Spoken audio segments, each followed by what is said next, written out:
আটাশ যাও খাইছি, রাস্তার পাশেতে বুনো কচুর মুহি উঠই নিয়া তেতল দিয়ে খাটা রাঁধতে চুমুক দিয়ে খাইছি। মুরব্বীরা কন খাইছেন না?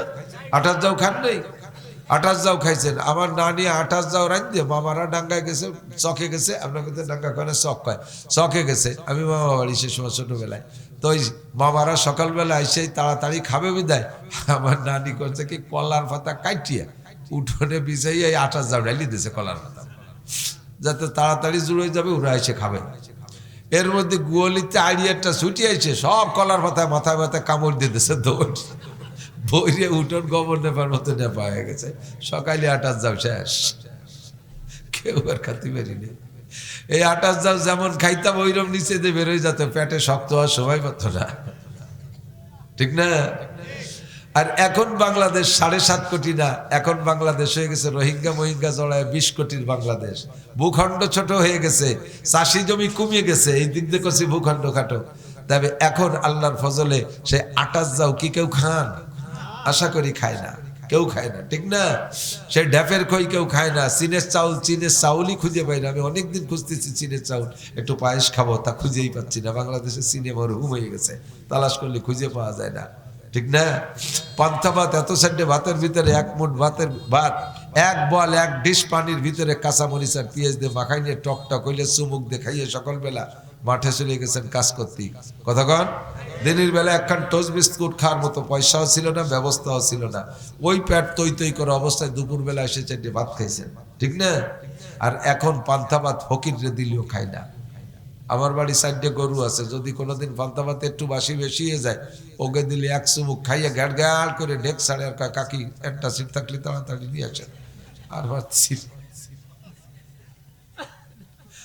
আমাকে ওই এলাকায় যে এক ফকির ভিক্ষে করে, বুড়ো এক ফকির, আমি নিজেই জিজ্ঞেস করছি যে এই যে ফকির প্রত্যেকদিন চাউল কালেকশন করে আইনা আর এক দোকানে বেশি বেলায়।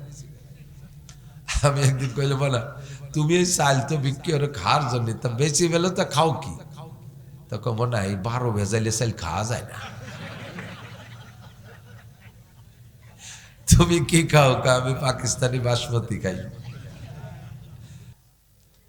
দোয়া করে ছেড়ে দিছি। ঘরে যাওয়ার পরে কিছুক্ষণের মধ্যে মাইক বেড়ে গেছে, শোক সংবাদ। খবর পেলাম লোকটা আমার সামনে বসে বয়ান শুনতেছিল। কত বক্তাদের খবর পাইলাম বয়ান করে বাসায় যাচ্ছে, রাস্তায় বাসা পর্যন্ত যেতে পারে না, অ্যাক্সিডেন্ট করে রাস্তায় মারা গেছে। কত সভাপতি আমাকে দাওয়াত দিয়ে আসছে, মাহফিলে আসার পরে জিজ্ঞেস করলাম সভাপতি সাহেব কই? কয় যে উনি আপনি আসা এই মাহফিলের 3 দিন আগে মারা গেছে। সেক্রেটারি সাহেব মারা গেছে, মোহতামিম সাহেব মারা গেছে। কাজেই এই জায়গাটা বড় অস্পষ্ট, কেউ কের পর কোনো অভিযোগ করার কায়দা থাকে না। আমি কি বলতে পারবো এই সভাপতি আমার দাওয়াত দিয়ে এসে মাহফিলের আগে কেন মরল? মাহফিলটা যাতো করি টরি ভালো বলে আমাকে পয়সা করে দিয়ে টিয়ে মরতো, একই বলার কায়দা আছে? তা যদি বলার কায়দা না থাকে, তাহলে আমি অসুস্থ হলাম কেন, আজকে কেন মেলাওয়াজ করতে পারবো না, এ কথা কি বলা ঠিক হবে? এই জায়গায় সব আসতে গেছে। এবার ভোট কম দিছে। গরুটাও যদি অসুস্থ হয় স্বাভাবিকভাবে মরার সুযোগ দেয়, কিন্তু বক্তারা যত অসুস্থ কোনো অবস্থায় ছাড় নেই। দাওয়াত রাখছেন তো মরলে স্টেজে মরতে হবে, এদিক সেদিক মরতে পারবেন না। এখানে কাহারও মাতুব্বারি নেই। চাই আমার সারা জীবনটাই এভাবে, ছেলেবেলা থেকে প্রাইমারিতে যখন পড়তাম তখন আমি যদি কোনোদিন স্কুলে না যাইতাম, সাথীরা কেমন যেন মনক্ষুণ্ণ থাকতো। ফেতরাতিভাবে বংশীয়ভাবে একটু হাসি খুশিভাবে আমরা চলাফেরা করি, একটু আনন্দ ফুর্তি নিয়ে চলি, জরুরি কথাটাও একটু হাসি আনন্দের মাধ্যমে বলি। এটা আমাদের বংশীয় ধারা। তো কাজেই যত অসুস্থ থাকি কিন্তু আনন্দ মন থেকে দূরে সরাইতে পারি না, হাসি খুশির ভিতর দিয়েই সময়টা কাটাইতে চাই। আমি আল্লাহ পাক রব্বুল আলামিনের কাছে সে দোয়াই করি, দুনিয়ায় যতদিন বাঁচায় রাখো আল্লাহ আমাদেরকে শান্তিতে রাখো। আপনারা কি অশান্তিতে থাকতে চান? তো শান্তিতে আমি দোয়া করলাম, এটা আমিনও তো করলেন না, শুধু আতুঠে মোনাজাতের সময় আমিন করতে হয় নাকি? হাজি সাহেবরা যারা গেছেন, হজে গেছেন, তার তো বাঙালি পাবলিক হাজি তো অতটা বোঝে না। বাঙালি পাবলিক হাজি একজন আমরা 19 সালে যেবার হজে গেছি সেইবারের হজের সময় একজন সেনাবাহিনীর বড় অফিসার ছিলেন এবং মুক্তিযোদ্ধার আঞ্চলিক কমান্ডারও ছিলেন। উনি ওই বছর আমাদের সাথে হজে গেছে, বুড়ো মানুষ। তা আমি আরাফাতের দিন ওনাকে ফোন দিছি, রেস্তায় মামা হয়। আমি বললাম, মামা এই আপনি কোন জায়গা, আরাফাতের মাঠের কোন জায়গা? তো উনি কয়, বাবা আমি 2 দিন আগে আরাফাতের মাঠের কাজ সারিয়েছি। 2 দিন আগে আরাফাতের মাঠের কাজ সারিয়েছি। একজন আমার কলেজ ওই দিন বাড়ি ভিড় হবে না, এই জন্য আপনি আগে আগে সারিয়েছেন। মানে ফজরের রক্ত আর ঘন্টা 2 আগে নামাজ পড়ি ফেলার মতো। এই হলো পাবলিকের হজ। এক পাবলিক হজ করে আইছে, আর একজন জিজ্ঞেস করছে, হাজি সাহেব ও দেশে গেলেন কি দিয়ে কি বুঝলেন টজলেন? তো কয় কিছু বুঝি না, ওরা কি কয় শুধু আলহামদুলিল্লাহটা বাংলায় পড়লো তাই একটু বুঝলাম। মানে উনিও আলহামদুলিল্লাহ ভর্তি পারে, মনে হচ্ছে ওটা বুঝি বাংলাই পড়ছে। উমরা করছেন, আনছিলাম 2 কেজি ফুলা পানি খাই বলেছে। উমরা করছেন, হজে গেলে তো উমরাও করে। উমরা করছেন কয়টা? আনছিলাম 2 কেজি ফুলা পানি খাই বলেছে। 2 কেজি উমরা আনছিল। মানে জিজ্ঞেস করছে উমরা, উনি মনে হচ্ছে খুরমা। এগুলো পাবলিক আছে, বহুত আছে এরকম। আগে ছিল ছোটবেলায় শুনতাম বোম্বাই আজি। বোম্বাই আজি নাম শুনছে? আমি মনে হচ্ছে মোটা সোটা আবা গাবা, এই জন্য বোম্বাই আজি কয়। পরের ইতিহাস জানলাম যে না, ওই আগে তো পায়ে হেঁটে হজে যেত, ইন্ডিয়ার মধ্যে দিয়ে যাওয়া লাগতো, যাইতে যাইতে বোম্বাই পর্যন্ত যেত। ওই জায়গায় যে ওই পয়সা করি শেষ হয়ে যেত, অথবা হাঁটতে হাঁটতে কষ্ট হয়ে গেছে, পরে আর ওই বাসাটুক যেত না, ওই যাইতে ফিরে আসতো। তো বোম্বাইতে ফিরে আসার পরে ওনার নাম হলো বোম্বাই আজি।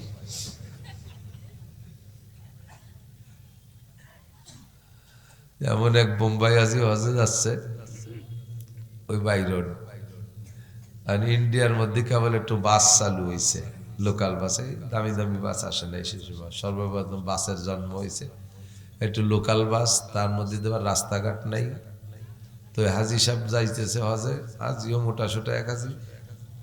বাসে ওঠার পরে যে লোকাল বাস তো ভরি রয়েছে মানুষ, সিটও খালি নাই, রডও খালি নাই। হাজি সাহেব মোটা মানুষ ব্যাটিং বুটিং নিয়ে খানিক দাঁড়ায় রয়েছে, হুমড়ি খেয়ে পড়ে যেতে যায় ব্রেক করতে গেলি।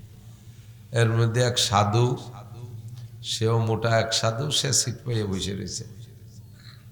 তো এই বোম্বাই পর্যন্ত যাই এই সাধু বাসের মধ্যে হাজি সাহেবদের জিজ্ঞাসা, আপ কাহা যাওগে, কোথায় যাবেন ভাই? কে ভাই মুসলমান হো, मैं হজ করনে কো মক্কা যাতা হো। আমি তো মুসলমান, হজের জন্য মক্কা যাচ্ছি। তো সাধু হিন্দু হলেও মুসলমানদের হজটা শুনে মোটামুটি একটু দুর্বল হয়েছে। तो बोलते आप सीट नहीं पाया, सीट पर नहीं, कि नहीं सीट नहीं मिला तो मेरे गोद पे बैठ जाओ, আমার কোলের মধ্যে বসেন। তো সাধুও মোটা সোটা সাধু, ঘুড়ি টুড়ি আছে, দাঁড়িয়ে দিয়ে বস দিয়ে একেবারে হুমলো সুমলো। আজ হিসাবের গায়ে প্রায় 180 কেজি ওজন, বইছে সাধুর কোলে।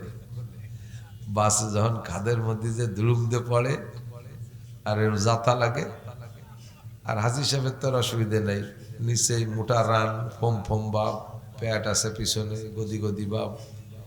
হাজি সাহেব ওই জাকিতি আর ভালো ঠেয়ার শকর আদায় করে, ইল্লাল্লাহ হক মক্কায় যাই। উনি খুশিতে শকর আদায়, ইল্লাল্লাহ হক মক্কায় যাই। আর সাধু তলের থেকে হরি কৃষ্ণ কষ্ট পাই, হরি খাই ইল্লাল্লাহ হক মক্কায় যাই, ওকে হরি কৃষ্ণ কষ্ট পাই। তুমি যখন কষ্টই পাও তাহলে আর বোম্বের বাসা যাবো না, আমি তো বোম্বাই আজি বাড়ি যাই। এরম বোম্বাই আজি মেলা ছিল, টের পান না আপনারা? হজের অনেক কিছু ওই জায়গা দেখবেন। জুমার দিন বিশেষ করে খুতবায়, জুমার খুতবা হেরেম শরীফে যদি আপনি মক্কায় প্রথম যে 20-22 দিন থাকা লাগবে, 22 দিনের ভিতরে আপনি 3টে শুক্রবার তো অবশ্যই পাবেন। প্রত্যেক জুমার সময় দেখবেন খতিব সাহেবরা বয়ান করে, বয়ানের ভিতরে দোয়া করে। নামাজের পরে আর মুনাজাত করে না। জুমার নামাজের পরে যত জরুরি হোক মুনাজাত জুমার নামাজের পরে করে না, ওই খুতবার ভিতরে দোয়া করে, আল্লাহুম্মা ইজ্জিল ইসলাম ওয়াল মুসলিমিন, আল্লাহুম্মা আনসুরিল ইসলাম ওয়াল মুসলিমিন, অখজুলিল কাফারাতাল মুবতাদিয়াতাল ইয়াহুদা ওয়ান নাসারাল মাজুসাল হুনুদা ওয়াশ-শুয়ুঈন। এমন করে রব্বানা আতিনা ফিদ দুনিয়া হাসানা, রব্বানা যালামনা আনফুসানা, রব্বানা হাব লানা মিন আজওয়াজিনা, রব্বানা লা তুযিগ কুলুবানা, রব্বানা লা তুআখিয আলাইনা। এই জাতীয় মোনাজাত যত আছে সব খুতবার মধ্যে বলে, হাত উঠাই না। যারা আরবি বোঝে তারা ফাঁকে ফাঁকে বলে আল্লাহুম্মা আমিন, আমিন, আল্লাহুম্মা আমিন, এগুলো বলে। কতক্ষণ? এই জন্য দোয়ার পরে শুধু হাত উঠানোর সময় মোনাজাতের মধ্যে আমিন বলতে হবে, আল্লাহুম্মা আমিন তা না। যে কোনো সময় দোয়া হলে কি বলতে হয়? আল্লাহুম্মা আমিন। আল্লাহ আমাদের দোয়া কবুল করে নাও। আল্লাহ আমাদের সবাইকে সুস্থতার সাথে, ইজ্জতের সাথে, আমার দিকে সুর তাল আজকে হওয়ার শক্তিও নেই। যেভাবে বলতেছি আপনারা যদি বিরক্ত না হন তাহলে একটু আস্তে আস্তে বলবো। আমি আপনাদের জন্য একটা দোয়া করতেছি, আল্লাহ সুস্থতার সাথে, ইজ্জতের সাথে, প্রশস্ত হালাল রিজিকের সাথে আমাদেরকে লম্বা হায়াতে তয়বা দান করো। সুস্থতার সাথে হায়াতের দাম আছে। হায়াত চাই, সকলে চাই, কিন্তু সুস্থতার সাথে হায়াত। বলেন 200 বছর হায়াত পাইলেন, কিন্তু 100 বছর ভালো ছিলেন, লাস্টের 100 বছর প্যারালাইসিস হইয়া বারান্দায় পড়ে থাকলেন। এই 100 বছর যে বারান্দায় পড়ে থাকলেন, যদি সৈয়দ বংশের চেয়ারম্যান হয়, ওর ওই হায়াতের 5 পয়সার দাম আছে? ফ্যামিলির সবাই বিরক্ত বোধ করে, সামনের পর বলতেও পারে না যে মরিয়ে যাও। মুরব্বী মানুষ, ওনার কত জায়গা জমি আমরা ব্যবহার করতেছি, উনি আমাদের আব্বা, উনি আমাদের মুরব্বী, কিভাবে কই মরিয়ে যাও, কিন্তু ভিতরে ভিতরে অপেক্ষা করে যে মরে না কে। ঠিক না? কোনোভাবে যদি না মারতে না পারে, মাদ্রাসা এসে হুজুরকে হাতে 5,000 টাকা দিয়ে কয় হুজুর একটা জালাল খতম ফলে আমার আব্বারে মেরে দিয়ে যায়নি, দেন দি। ঠিক না? যদি কয় যে তোমার বাপ, তুমি জালালি খতম পড়ে মারতে চাচ্ছ কে? কয় যে হুজুর জানেন না কি জ্বালান জ্বালাই, খেতা কাপড় গিয়ে ফাইজি নষ্ট হয়ে বেলায়, সেদিন আমার মার মুখ বলি মুতিয়ে দিয়েছে। আর কত সহ্য হয়, মাও তো অসহ্য হয়ে গেছে, মাও তো বুড়ো। তাহলে শেষের এই অসুস্থ 100 বছরের কোনো 5 পয়সার দাম নাই। কাজেই দোয়া করব সুস্থতার সাথে হায়াতের। বলেন যতদিন বাঁচায় রাখো আল্লাহ সুস্থ রাখো, বলি আমিন। আর সুস্থতার ভিতর দিয়ে হায়াত শেষ হয়ে গেলে অল্পের মধ্যে আমি যা ইনকাম করেছি জীবনে, তো 2-4 টাকা ইনকাম করেছি, আমার টাকা যেন আমি রোগ ব্যাধি আর অসুখ বিসুখের মাধ্যম দিয়ে খরচ করে না যাই। আমার পয়সা কড়িগুলো যেন সন্তানদের জন্য থেকে যায়। কতক্ষণ? এটা হাদিসে আসছে, হাদিসে কুদসি আল্লাহ পাক বলেন, ইয়া বানি আদম আনতাজারা ওয়ালাদাকা আগনিয়া খায়রুম মিন আনতাজারাহুম আলাতান ইয়াতাকাফফুনান নাস। এটা হাদিসে কুদসি, নবী পাকের ভাষা, কথা আল্লাহ। আল্লাহ বলেন, হে বনি আদম, তুমি তোমার সন্তানদেরকে গরিব রেখে যাওয়ার চাইতে তাদের ধনী রেখে যাওয়া ভালো। তাদেরকে ফকির বানাইয়া, কেউ নিজে সন্ন্যাসী সাজলে কিছু কামাই করবো না, দুনিয়ার কিছু করবো না, এটা করবো না, ওটা করবো না, সে শেষমেশ কতগুলো ফুটোয় চুয়ে গেলে সাল মাইয়া, সেগুলো ভাঙ্গা থাল হাতে দিয়ে নামাই দিয়ে গেলে, বাবা দোয়া করলাম তোমরা যেন জীবন বইরে ভিক্ষে করে খাতি পারো, আল্লাহ যেন তোমাদের ভিক্ষের অভাব না রাখে, এ দোয়া করা যাবে না। খায়রুম মিন আনতাজারাহুম আলাতান ইয়াতাকাফফুনান নাস, সন্তানদেরকে অভাবে ভিক্ষাবৃত্তির মধ্যে না রেখে তাদেরকে সম্পদশালী করে রেখে যাওয়াটা বেশি উত্তম। এ ব্যাপারে আমরা সকলেই চেষ্টা করব। বাকি আমার জিন্দেগি ভরে যা কামাই করছি, শেষকালে আল্লাহ তাআলা এমন একটা মরণ ব্যাধি দিলেন, যেই ব্যাধিতে আমার সংসারে সব চুষিয়ে নিয়ে যেতে পারে। জাগা বেচে, নগদ টাকা শেষ, জাগা জমি, ঘর বাড়ি, গরু বাছুর সব শেষ, ঘর বাড়ি বেচে, তারপরে জাগা জমি যা ছিল সব বেচে, ট্রিটমেন্ট হয় না। যতক্ষণ মানুষ বেঁচে থাকে ততক্ষণ তো পরিবারের সদস্যরা তারা বাঁচানোর জন্য যথোপযুক্ত চেষ্টা করে কি করে না? তো এমন যেন না হয় যে আমার ইনকামটা আমার পিছনেই খরচ হয়ে যাক। আল্লাহ এতদিন হায়াত দাও, যেই হায়াতটা আমার জিন্দেগিতে মানুষেরও উপকারে আসে, তোমার দিনেরও উপকারে আসে। যে সুবা আমার হায়াতের দ্বারা মানুষের ক্ষতি হবে, তোমার দিনের উপকার না হলেও মানুষের ক্ষতি হবে, পরিবারের সদস্যদের ক্ষতি হবে। আল্লাহ এমন হায়াত আমি চাই না। আমি যেন কাহারও উপরে বোঝা হয়ে না উঠি, আমার পেশাব পায়খানা যেন কাহারও ঘরে ফেলাইয়া সাফ করা না লাগে, আমার যেন মুখে তুলে উঠে খানা খাওয়ানো না লাগে, আমার যেন হাসপাতালে আইসিইউতে লম্বা টাইম রেখে হাজার হাজার লাখ লাখ টাকা খরচ করানো না লাগে। আল্লাহ তুমি এতদিন হায়াত দাও, এভাবে আমাকে হায়াত দাও যে হায়াতটা সুস্থতার সাথে আমি বেঁচে থাকতে পারি, আর হায়াত শেষ হয়ে গেলে অল্পের মধ্যে আমাকে ইমানের সাথে রহমতের কোলে তুলে নিও, বলি আমিন। আপনারা কি এভাবে একমত? সুস্থ আছেন কিন্তু কি বলে, হ্যাঁ সুস্থ আছেন কিন্তু অভাব, চরম অভাব, অভাবের জ্বালায় কি কার কি ধরবেন, মারবেন, খাবেন, চুরি আনবেন, পেঁয়াজ চুরি আনবেন, ধান চুরি আনবেন, পাট চুরি আনবেন, মুরগি চুরি আনবেন, পরের কদু চুরি আনবেন, এই সমস্ত চুরি চুট্টামি পর্যন্ত সুদিয়ে কারবার করা লাগে, মানুষের কাছে ভিক্ষা খয়রাত করা লাগে। এরকম অভাব আল্লাহ দিও না, তুমি প্রশস্ত হালাল রিজিকের সাথে আমাদের লম্বা হায়াত দান করো, বলে না আমিন।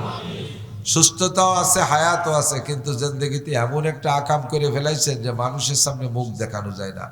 রাস্তা দিয়ে হাঁটতে গেলে কয় যে এই যে যাইতেছে সেই নুচ্ছ, এই যে সেই চোর যায়। তাহলে হাটে বাজারে যেখানে যাবেন মানুষ এভাবে খেপাই নিয়ে বেড়াবে, ঠাট্টা করবে, বিদ্রুপ করবে, এরকম হায়াতও চাই না। যতদিন আল্লাহ বাঁচায় রাখে যেন ইজ্জতের সাথে রাখে, বলে না আমিন। সবাই সেভাবে হায়াত চাইবেন। তো দুনিয়ায় শান্তি দুইটা জিনিসের নাম, কয়টা জিনিস? আপনারা শান্তি চান তো নাকি এবার আমি সাদিয়ে সুদিয়ে শান্তি চাচ্ছি? সবাই শান্তি চান তো? আপনারা চান না চান, আমি শান্তি চাই। আল্লাহ শান্তি চাইতে শিখাইতেছে। কোরআন শরীফের আয়াত কি? রব্বানা আতিনা ফিদ দুনিয়া হাসানাতাও ওয়া ফিল আখিরাতি হাসানা ওয়া কিনা আযাবান নার। আতিনা ফি দারি দুনিয়ানা হাসান আতিনা ফি দারি উকবানা হাসান। দুনিয়ায়ও শান্তি চাই, আখিরাতেও শান্তি চাই, কোন জায়গা কান্তি চাই না। শান্তি চান না কান্তি চান? কান্তি চান না শান্তি চান? শান্তি চাবেন। আল্লাহ শিখিয়ে দিয়েছে শান্তি চাইতে, কেন আমি অশান্তি যাব? সারা দুনিয়ায় যত মখলুক আছে সমস্ত মখলুক যারা প্রাণী জগৎ সকলেই খায়, পিপিলিকায়ও খায়। চেই পোকাটা হাতের সিপা চাপায় চুলকনি হলে ওর মধ্যে পোকা হয় না ছোট ছোট, এটাকে চে পোকা বলে।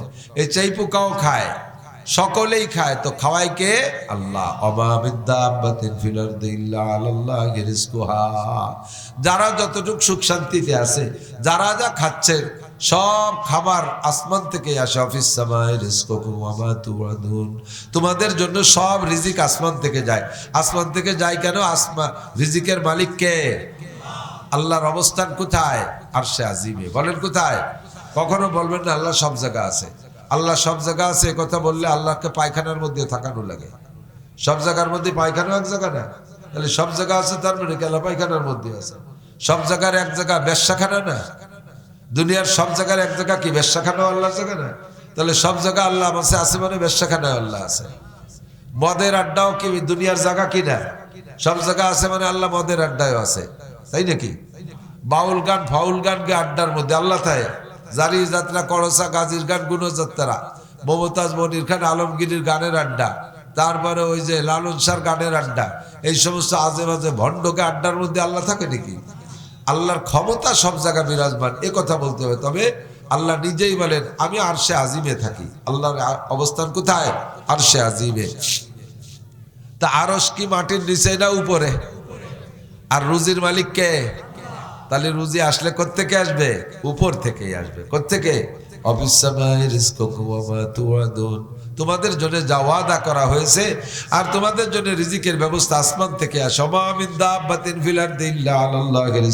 ভালো করে বুঝে নেন, আমার কষ্ট হইলেও আপনারা একটু খেয়াল করেন। অমামিন দাব্বাতিন ফিল আরদ, জমিনের উপর দিয়ে যারা হাঁটাচলা করে এমন কেউ নাই যে রিজকুহা আলাল্লাহ, তার রিজিকের জিম্মা আল্লাহর উপরে। আল্লাহর উপরে সকলের রিজিকের জিম্মা। কথা বলেন ঠিক না? বিশ্বাস হয়? কথা কন না কে? সত্যি। আমার যে কটা ছেলে মেয়ে হয়েছে একে খাওয়ায় কেডা? আর যে কটা অতি দেন নাই তারাও যদি হতো তাকেও খাওয়াতো কেডা? তাহলে তাকেও যদি আল্লাহ খাওয়াতো সে কটারে ঠেয়ালেন কে? দুনিয়ার প্রযুক্তি ব্যবহার করে সে কটারে আসতে দিলেন না কে? আপনি এই জায়গায় ইমান নষ্ট হয়ে গেছে, ইমান মার খাইছেন। আপনি চিন্তা করতে এত চাল মাই হলি খাওয়া মানি কোন দিয়ে একটু যারা জায়গা ঘর বাড়ি এর মধ্যে থাকবেন কোন জায়গা ওই সাইডে একটা অথবা দেড়টা অথবা দুনিয়া। দেড়টা মানে একটা হওয়ার সময় ঠ্যাং একখান হইনি, হাত একখান হইনি, চোখ একটা কানা কান একখান পাজা ভিটের মতো কুড়া মুড়া হয়ে রয়েছে, গড়ে আইত কোন আর একটা পুরোপুরি, এই যে দেড়টা। কেন আপনার এত বুদ্ধি দিতে এত বুদ্ধিমানতি কইছে কেনা? আপনি খাওয়ান না আল্লাহ খাওয়ায়? আল্লাহ কয় নাহনু নারযুকুকুম, কোরআন শরীফের আয়াত, নাহনু নারযুকুকুম, তোমাদের রুজি আমি দেই। নাহনু নারযুকুকুম ওয়া ইয়াহুম, আর যারা পরবর্তীতে আসবে তাদের রুজিও কার হাতে? মুরব্বীরা সাক্ষী দেন, আমার চেয়ে বয়স বেশি যারা এবং আমার সমসাথী যারা, আমার বয়স 56-57 হতে যাচ্ছে। বাংলাদেশ স্বাধীনের 69-এ আমার জন্ম, তারপরে তো যে কয়দিন হয়েছে আর কি। তো স্বাধীনের পরে 2-3 বছর পরেতেই তো একটু অভাব অনটন ভালো মন্দ বোঝা শিখছি। আর অভাবের সময় যেগুলো দেখছি সেইগুলো মনে থাকে বেশি, সুখের সময় যা দেখা হয় অতটা মনে থাকে না। কথা কন, কষ্টের কথা বেশি মনে থাকে। কষ্ট খুব দেখেছি, অভাব খুব দেখেছি। বাংলাদেশ স্বাধীন হয়েছে 7.5 কোটি মানুষ নিয়ে, তাই তো? বঙ্গবন্ধুর বক্তব্য ছিল কি, যে আমি 7.5 কোটি মানুষ নিয়ে বাংলাদেশ স্বাধীন করলাম, আর বিদেশেতে 7.5 কোটি কম্বল আনলাম, নেতাকে কলাম যে তোরা ভাগ করে দে, দিয়ে টিয়ে তো আমিও একটা 7.5 কোটির মধ্যে তো আমিও একজন, আমিও তো একটা পাবো, তা আমার কম্বলটা কো? উনি বলে একটা ভাগে পাইনি। পরে উনি বললেন যে সবাই সোনার খনি পায় আর আমি সোনের খনি পাইছি।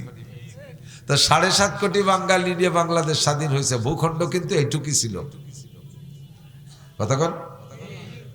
এই 52,000 বর্গ কিলোমিটার না, বর্গ মাইল, 52,000 বর্গ মাইল জায়গায় বাংলাদেশ স্বাধীন সেই সময়। তো মানুষ ছিল 7.5 কোটি, চাষি জমি ছিল বেশি, চাষি জমি বেশি ছিল। এখন 19 কোটি 20 কোটি মানুষ হয়েছে। বহু মানুষ চাষি জমির ভিত্তিতে বাড়ি ঘর বানায় একটা নেয়, চাষি জমিরে খাটো করে ফেলাইছে, ঠিক না? তাহলে চাষি জমি বেশি ছিল, মানুষ ছিল 7.5 কোটি। ছাতু খাইছি, আটাশ যাও খাইছি, রাস্তার পাশেতে বুনো কচুর মুহি উঠোই নিয়া তেতল দিয়ে খাটা রাজ দিয়ে চুমুক দিয়ে খাইছি। মুরব্বীরা কন, খাইছেন না? আটাশ যাও খান নাই? আটাশ যাও খাইছেন। আমার নানি আটাশ যাও রান দিয়ে মামারা ডাঙ্গায় গেছে, চকে গেছে, আপনাকে তো ডাঙ্গা কয় না, চক কয়, চকে গেছে। আমি মামা বাড়ি সে সময় ছোটবেলায়, তো ওই মামারা সকালবেলা এসে তাড়াতাড়ি খাবে বিদায়, আমার নানি করছে কি কলার পাতা কাটিয়া উঠোনে বিছাইয়া এই আটাশ যাও ডাইলি দিয়েছে কলার পাতা, যাতে তাড়াতাড়ি জুড়ে যাবে, ওরা এসে খাবে। এর মধ্যে গুয়ালিতে আইডিয়াটা ছুটিয়েছে, সব কলার পাতায় মাথায় মাথায় কামড় দিয়ে দিয়েছে, দৌড় বইরে উঠোন গোবর নেপার মতো নেপা হয়ে গেছে। সকালে আটাশ যাও শেষ, কেউ আর খাতে পারিনি। এই আটাশ যাও যেমন খাইতাম ওইরকম নিচে দিয়ে বেরোয় যেত, পেটে শক্ত হওয়ার সময় পাত না, ঠিক না? আর এখন বাংলাদেশ 7.5 কোটি না, এখন বাংলাদেশ হয়ে গেছে রোহিঙ্গা মহিঙ্গা জড়ায় 20 কোটির বাংলাদেশ। ভূখণ্ড ছোট হয়ে গেছে, চাষি জমি কমিয়ে গেছে, এই দিক দিয়ে করছি ভূখণ্ড খাটো। তবে এখন আল্লাহর ফজলে সে আটাশ যাও কি কেউ খান? আশা করি খায় না, কেউ খায় না, ঠিক না? সে ড্যাপের খই কেউ খায় না। চীনের চাউলই খুঁজে পাই না। আমি অনেকদিন খুঁজতেছি চীনের চাউল, একটু পায়েস খাবো, তা খুঁজেই পাচ্ছি না। বাংলাদেশে চীনে মরহুম হয়ে গেছে, তালাশ করলে খুঁজে পাওয়া যায় না, ঠিক না? পান্থা ভাত, এত সাইডে ভাতের ভিতরে এক মুঠ ভাত, এক বল এক ডিশ পানির ভিতরে কাঁচা মরিচ আর পেঁয়াজ দিয়ে মাখাই নিয়ে টক টক হইলে চুমুক দিয়ে খাইয়ে সকালবেলা মাঠে চলে গেছেন কাজ করতে। কতক্ষণ? দিনের বেলা একখান টোস্ট বিস্কুট খাওয়ার মতো পয়সাও ছিল না, ব্যবস্থাও ছিল না। ওই পেট তৈ তৈ করে অবস্থায় দুপুরবেলা এসে 4টে ভাত খাইছেন, ঠিক না? আর এখন পান্থা ভাত ফকিররে দিলেও খায় না। আমার বাড়ি 4টে গরু আছে, যদি কোনোদিন পান্তা ভাত একটু বাসি বেশি হয়ে যায়, ওকে দিলে এক চুমুক খাইয়া গ্যাড় গ্যাড় করে ঢেক ছাড়ে আর কাকি একটা সিট থাকলে তাড়াতাড়ি নিয়ে আসেন। আর ভাবছি আমাকে ওই এলাকায় যে এক ফকির ভিক্ষে করে, বুড়ো এক ফকির, আমি নিজেই জিজ্ঞেস করছি যে এই যে ফকির প্রত্যেক দিন চাউল কালেকশন করে আইনা আর এক দোকানে বেশি বেলায়। আমি একদিন কইলে বলা, তুমি এই চাল তো বিক্রি করে খাওয়ার জন্য, তা বেশি বেলে তো খাও কি?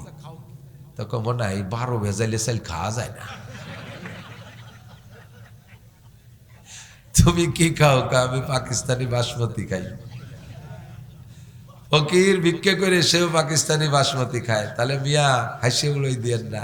তা 20 কোটি মানুষ, ভূখণ্ড ছোট হয়ে গেল, চাষি জমি, তারপরও ফকিরি বাসমতি খায়, গরুতি পান্তা ভাত খাইয়ে গ্যাড় গ্যাড় করে ডেক ছাড়ে, তারও গ্যাস হয়। সাধারণ গরিব চাউল কেউই খায় না এখন, ঠিক না? তাহলে বোঝা যায় যে রিজিকের মালিক কে? আল্লাহ। তাহলে আমি আপনি কেন প্রোটেকশন কমাই দিলাম? ছেলে হোক মেয়ে হোক, একটা অথবা দুইটা, এই জায়গা কেন হাত দিলেন? এই জায়গা কেন হাত দিলেন? নবী পাক বলেন, তাজাওয়াজুল ওয়াদুদ আল ওয়ালুদ ফা ইন্নী মুকাসিরুম বিকুমুল উমাম। এ যুবকরা বিয়ে করার জন্য খুঁজে নাও, যে বংশের মেয়েরা বেশি সন্তান দেয় ওই বংশে বিয়ে করো। যা যেহেতু তোমার নানি শাউড়ির 10টা আছে, তোমার শাউড়ির 8টা আছে, তোমার কমপক্ষে 6টা 7টা হলেও হবে। তোমার সন্তান যত বেশি আমার উম্মত তত বেশি। ফাইন্নি মুকাসিরুম বিকুমুল উমাম, তোমার সন্তান বেশি হওয়া মানে আমার উম্মত বেশি হওয়া। আর আমার উম্মত বেশি হলে আমি হাসরের মাঠে আল্লাহ পাকের সামনে গর্বের সাথে উঠব। আল্লাহ আদম থেকে ঈসা পর্যন্ত সব নবী মিলে যে কয়জন উম্মত আনছে, আমি একা তার চেয়ে বেশি আনছি। আর আমি উম্মত তো নিজে বানাতে পারবো না, তোমরা ছেলে মেয়ে বাড়াই বাড়াই উম্মত বাড়াবা। যারা সন্তান বেশি জন্ম দিবা, আমি কিয়ামতের ময়দানে আমার সাপোর্ট পাওয়ার কারণে, ভোটার বাড়ানোর কারণে আমি তার জন্য সুপারিশ করব। আগে জিজ্ঞেস করলে মুরব্বীকে, আপনার কাছে জিজ্ঞাসা, চাচা আপনার ছেলে মেয়ে কয়টা? মুরব্বী বুড়ো যারা আছে আল্লাহর মাল আল্লাহ 12টা দিছে। হাসিয়ে চাঁদরা উড়ো দিয়ে দিনই এসে গেছে ঠিকই। আমরাই তো 11 ভাই বোন। আমি আমার মার 8 নম্বর সন্তান, আমার মা বেঁচে আছে। তা আমরা 11 ভাই বোন। আব্বার কাছে জিজ্ঞেস করতো ছোটবেলায়, শুনছি তো মুরব্বীরা জিজ্ঞাসা, আব্দুল গনি তোমার ছেলে মেয়ে কয়টা? আল্লাহর মাল আল্লাহ 11টা দিছে। আর এদানিং কালে ছেলেমেয়েকে বিয়ে দেওয়ার পরে 3, 4, 5 বছরের মধ্যে কিছু নাই। ওরে জিজ্ঞেস করবে, জামাল তোরে বিয়ে দিলাম 5, 6 বছর, তোর সাথে গেলাম না বরযাত্রী তোর শ্বশুর বাড়ি? কয় সালে? 16 সালে বিয়ে আনলি না তুই? জি কাকা 16 সালে। তো 7-8 বছর হয়ে গেল, ছেলে মেয়ে তো হাতে করছে, কিছু দেই নে। কাকা এখনো নেই। ওর আব্বারে আল্লাহ দে তো আর ও নিজে নেয়। ওর আব্বার কাছে জিজ্ঞেস করলে কি বলতো? আল্লাহর মার আল্লাহ 12টা দিছে। আর ওর কাছে জিজ্ঞেস করছে, ও কয় এখনো নেই। ওরে আল্লাহ দেন, ও নিজে নেয়। কথা কোন ঠিক না? তুমি নিজে নেয়ার ইচ্ছার পর রইছ বিদায়, আপাতত 6-7 বছর পর্যন্ত ফুর্তি করে বেড়াচ্ছ, নিচ্ছ না। এরপরে যখন নেয়ার নিয়ত করবা, তখন দরজা কিন্তু তার হাতে, দরজার চাবি তার হাতে। বন্ধ করে দেবে তো আর খুলতে পারবা না। আশরাফ আলী থানভী রহমতুল্লাহ আলাইহি এক মাজজুব পাগল ছিল। এক মাজজুব পাগল থাকে না, পীর সাহেবকে কিছু খাস মুরিদ থাকে, একটু অতিরিক্ত পাগলামি করে, তার জন্য কোনো টাইম টেবিল নাই। তো থানভী রহমতুল্লাহ রাত জাগে ইবাদত করতেন বিদায় দুপুরে খানা খেয়ে একটু ঘুমাইতেন, এরকম আরবিতে কয়লুলা। তো দরজা বন্ধ করিয়া হুজুর ঘুমাইছে, আর হুজুরের খাদেমরে দরজায় বসায় রাখছে যে কেউ এসে ডাকলি বলবি যে আসরের সময় দেখা হবে, এখন হুজুর ঘুমাইছে। তো ভিতর দিয়া খিল দিয়ে ওই দারোয়ান পাহারা দিচ্ছে, আর এর মধ্যে ওই মাজজুব থানভী ঘুমাচ্ছেন। তো মাজজুব আইসা বাইরের থেকে ডাকতেছে, मैं मज्जूब आ गया हो, मैं मज्जूब आ गया हो, दरजा खोलो, दरजा खोलो।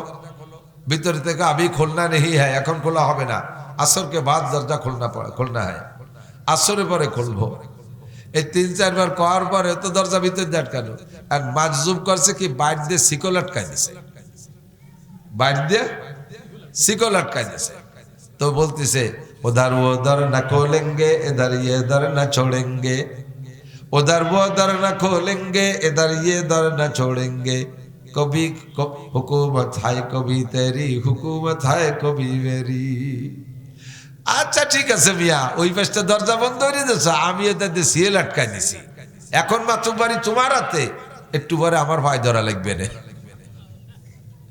যখন দুইজনে উঠে বাইরে পেশাব পায়খানা করতে যাবা, পেশাব পায়খানা তো সে সময় ভিতরে থাকতো না, বাইরে থাকতো, সে সময় আমারে পায় ধরা লাগবে না, আমি সে সময় সিএল আটকাই দিয়ে বসে থাকলাম, খুলবো না।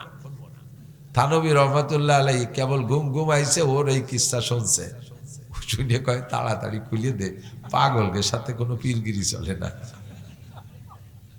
তুমি এখন 7 বছর আনন্দ করার জন্য তুমি দরজা পিছন ভিতর দিয়ে বন্ধ করে দেছো, মালিক যদি বাহির পাইতে শিকল আটকায় দেয়, সারা দুনিয়ার ডাক্তার বাইটে খাওয়ালিও আর একটা ফুটাইতে পারবা না। বহু প্রমাণ আছে, খুঁজে দেখেন, যা বলছি সত্যি না মিথ্যা, বহু প্রমাণ আছে। কাজেই যুবকরা যারা ওই জায়গা ফেল করছে, তোমরা যারা বিয়ে নতুন করছে বা করবা বাপ, সাল মেয়ে যা নিবা 800 ধমাধম 5-7 বছরের মধ্যে নিয়ে ফেলবা, কারণ তোমার তো আল্লাহ দেয় না, নিজেই নাও, নিও। প্রথম সময় সন্তান আব্বা মা জুয়ান থাকতে সেগুলো বড় হয়ে যায়, তাদেরকে লেখাপড়া শেখানো যায়, তাদের ভূত ভবিষ্যৎ নিয়ে ভাবা যায়, তাদের একটা ভবিষ্যৎ দেখে যাওয়া যায়। আর তুমি বুড়োকালে যাই একটা নিলে, তোমার হাঁটু দুর্বল হয়ে গেছে, এর মধ্যে সেটা এখনো সাবালেগ হয়ে পারি নাই, এর মধ্যে তুমি দম করে চলে গেলে বয়সের কারণে। আর ওইটা কোন দিক যাবে? তোমার বুড়োকালে ওই এতিমটার কি উপায় হবে? এই জন্য বেঁচে, বাকি হায়াতের মালিক আল্লাহ। আমাদের ফিকিরটা এরকমই থাকতে হবে, কথা কোন ঠিক না? রিজিকের মালিক কে? খাওয়ায় কে? শান্তির মালিক কে? আল্লাহু আকবার। কাজেই যা কিছু চাইবো, ওয়াইজা সালতুম ফাসআলুল্লাহ, চাইতে হলে কার কাছে? আল্লাহর কাছে শান্তি যাব। আপনি শান্তি চান তো? আমি শান্তি চাই। শান্তি দুই জিনিসের নাম, বলেন কয় জিনিস? দুইটা জিনিসের মধ্যে শান্তি, টোটাল শান্তি দুই জিনিসের মধ্যে সীমাবদ্ধ। জানেন না কি কি? দুইটা জিনিসের একটা হলো রিজিক। একটা কি? রিজিক। রিজিক মানে খালি ভাত না। আমার মানবিক জীবনে, এই পার্থিব জীবনে চলতে যাহা কিছু লাগে, ভাত, রুটি, পিঠা, ফল, ফ্রুট, মিষ্টি, ডিম, আন্ডা, গোশ, মাছ, কাপড় চোপড়, মোটরসাইকেল, বাইসাইকেল, প্রাইভেট কার, দালান, কোঠা, গাড়ি, বাড়ি, সোনা, দানা, যা কিছু লাগবে সব কিছুর নাম রিজিক। সব কিছুর নাম রিজিক। এই পর্যাপ্ত থাকা, এইটা পর্যাপ্ত থাকা এবং ক্রয় ক্ষমতার মধ্যে থাকা, এর সুখের অর্ধেক। আর অর্ধেক কি? আর অর্ধেক হলো দুশ্চিন্তা মুক্ত নিরাপদ জীবন যাপন করা। কতক্ষণ? আমাদের যে সকল নেতারা গত টার্মে ছিলেন, আপাতত তারা দেশে নেই, তাদের কিন্তু ওইগুলোর অভাব ছিল না, এখনো অভাব নেই।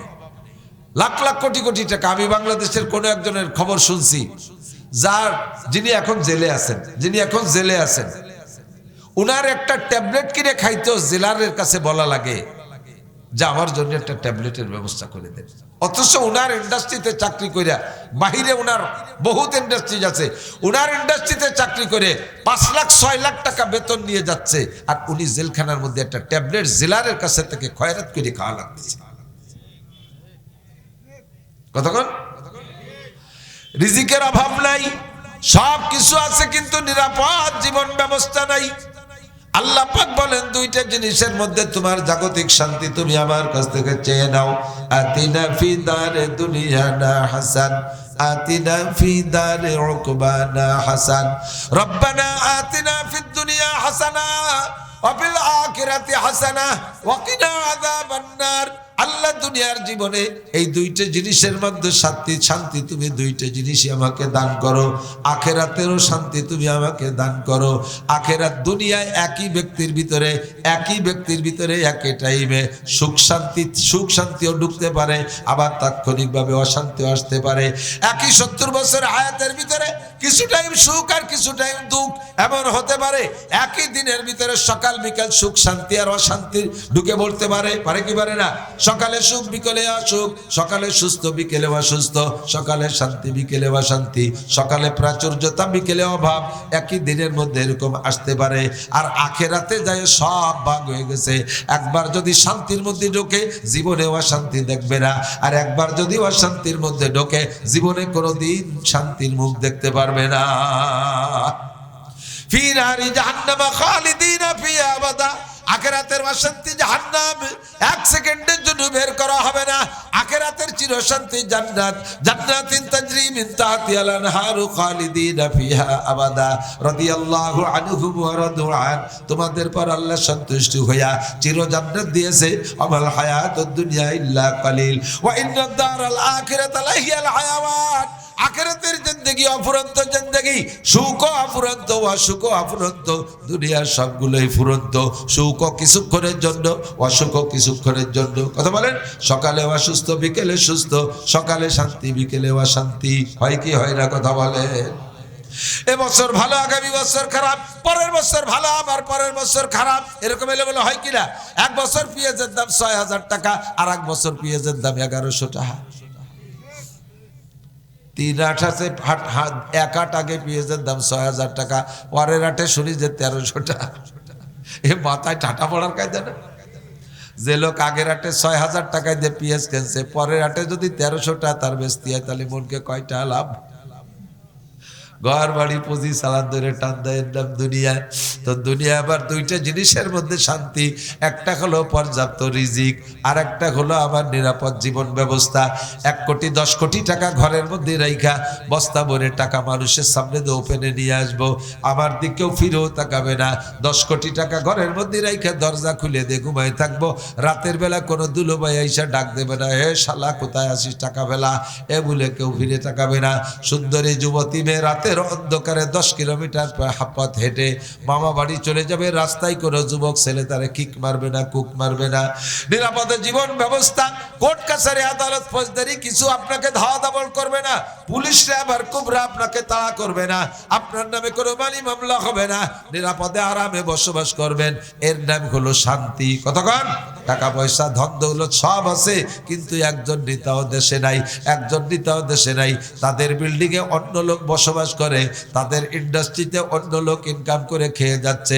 তারা কোন দেশে যে কোথায় যে হিজরত করে কোন আগানে বাগানে মশার কামড় খাচ্ছে আল্লাহ জানে। রিজিকের অভাব নাই, কিন্তু বসবাসের জীবন যাপনের শান্তি নাই। আল্লাহ পাক রব্বুল আলামিন বলেন, এই দুইটি শান্তি পাইতে হলে পরামর্শ আমার থেকে নাও। শান্তি পাইতে হলে পরামর্শ কার থেকে?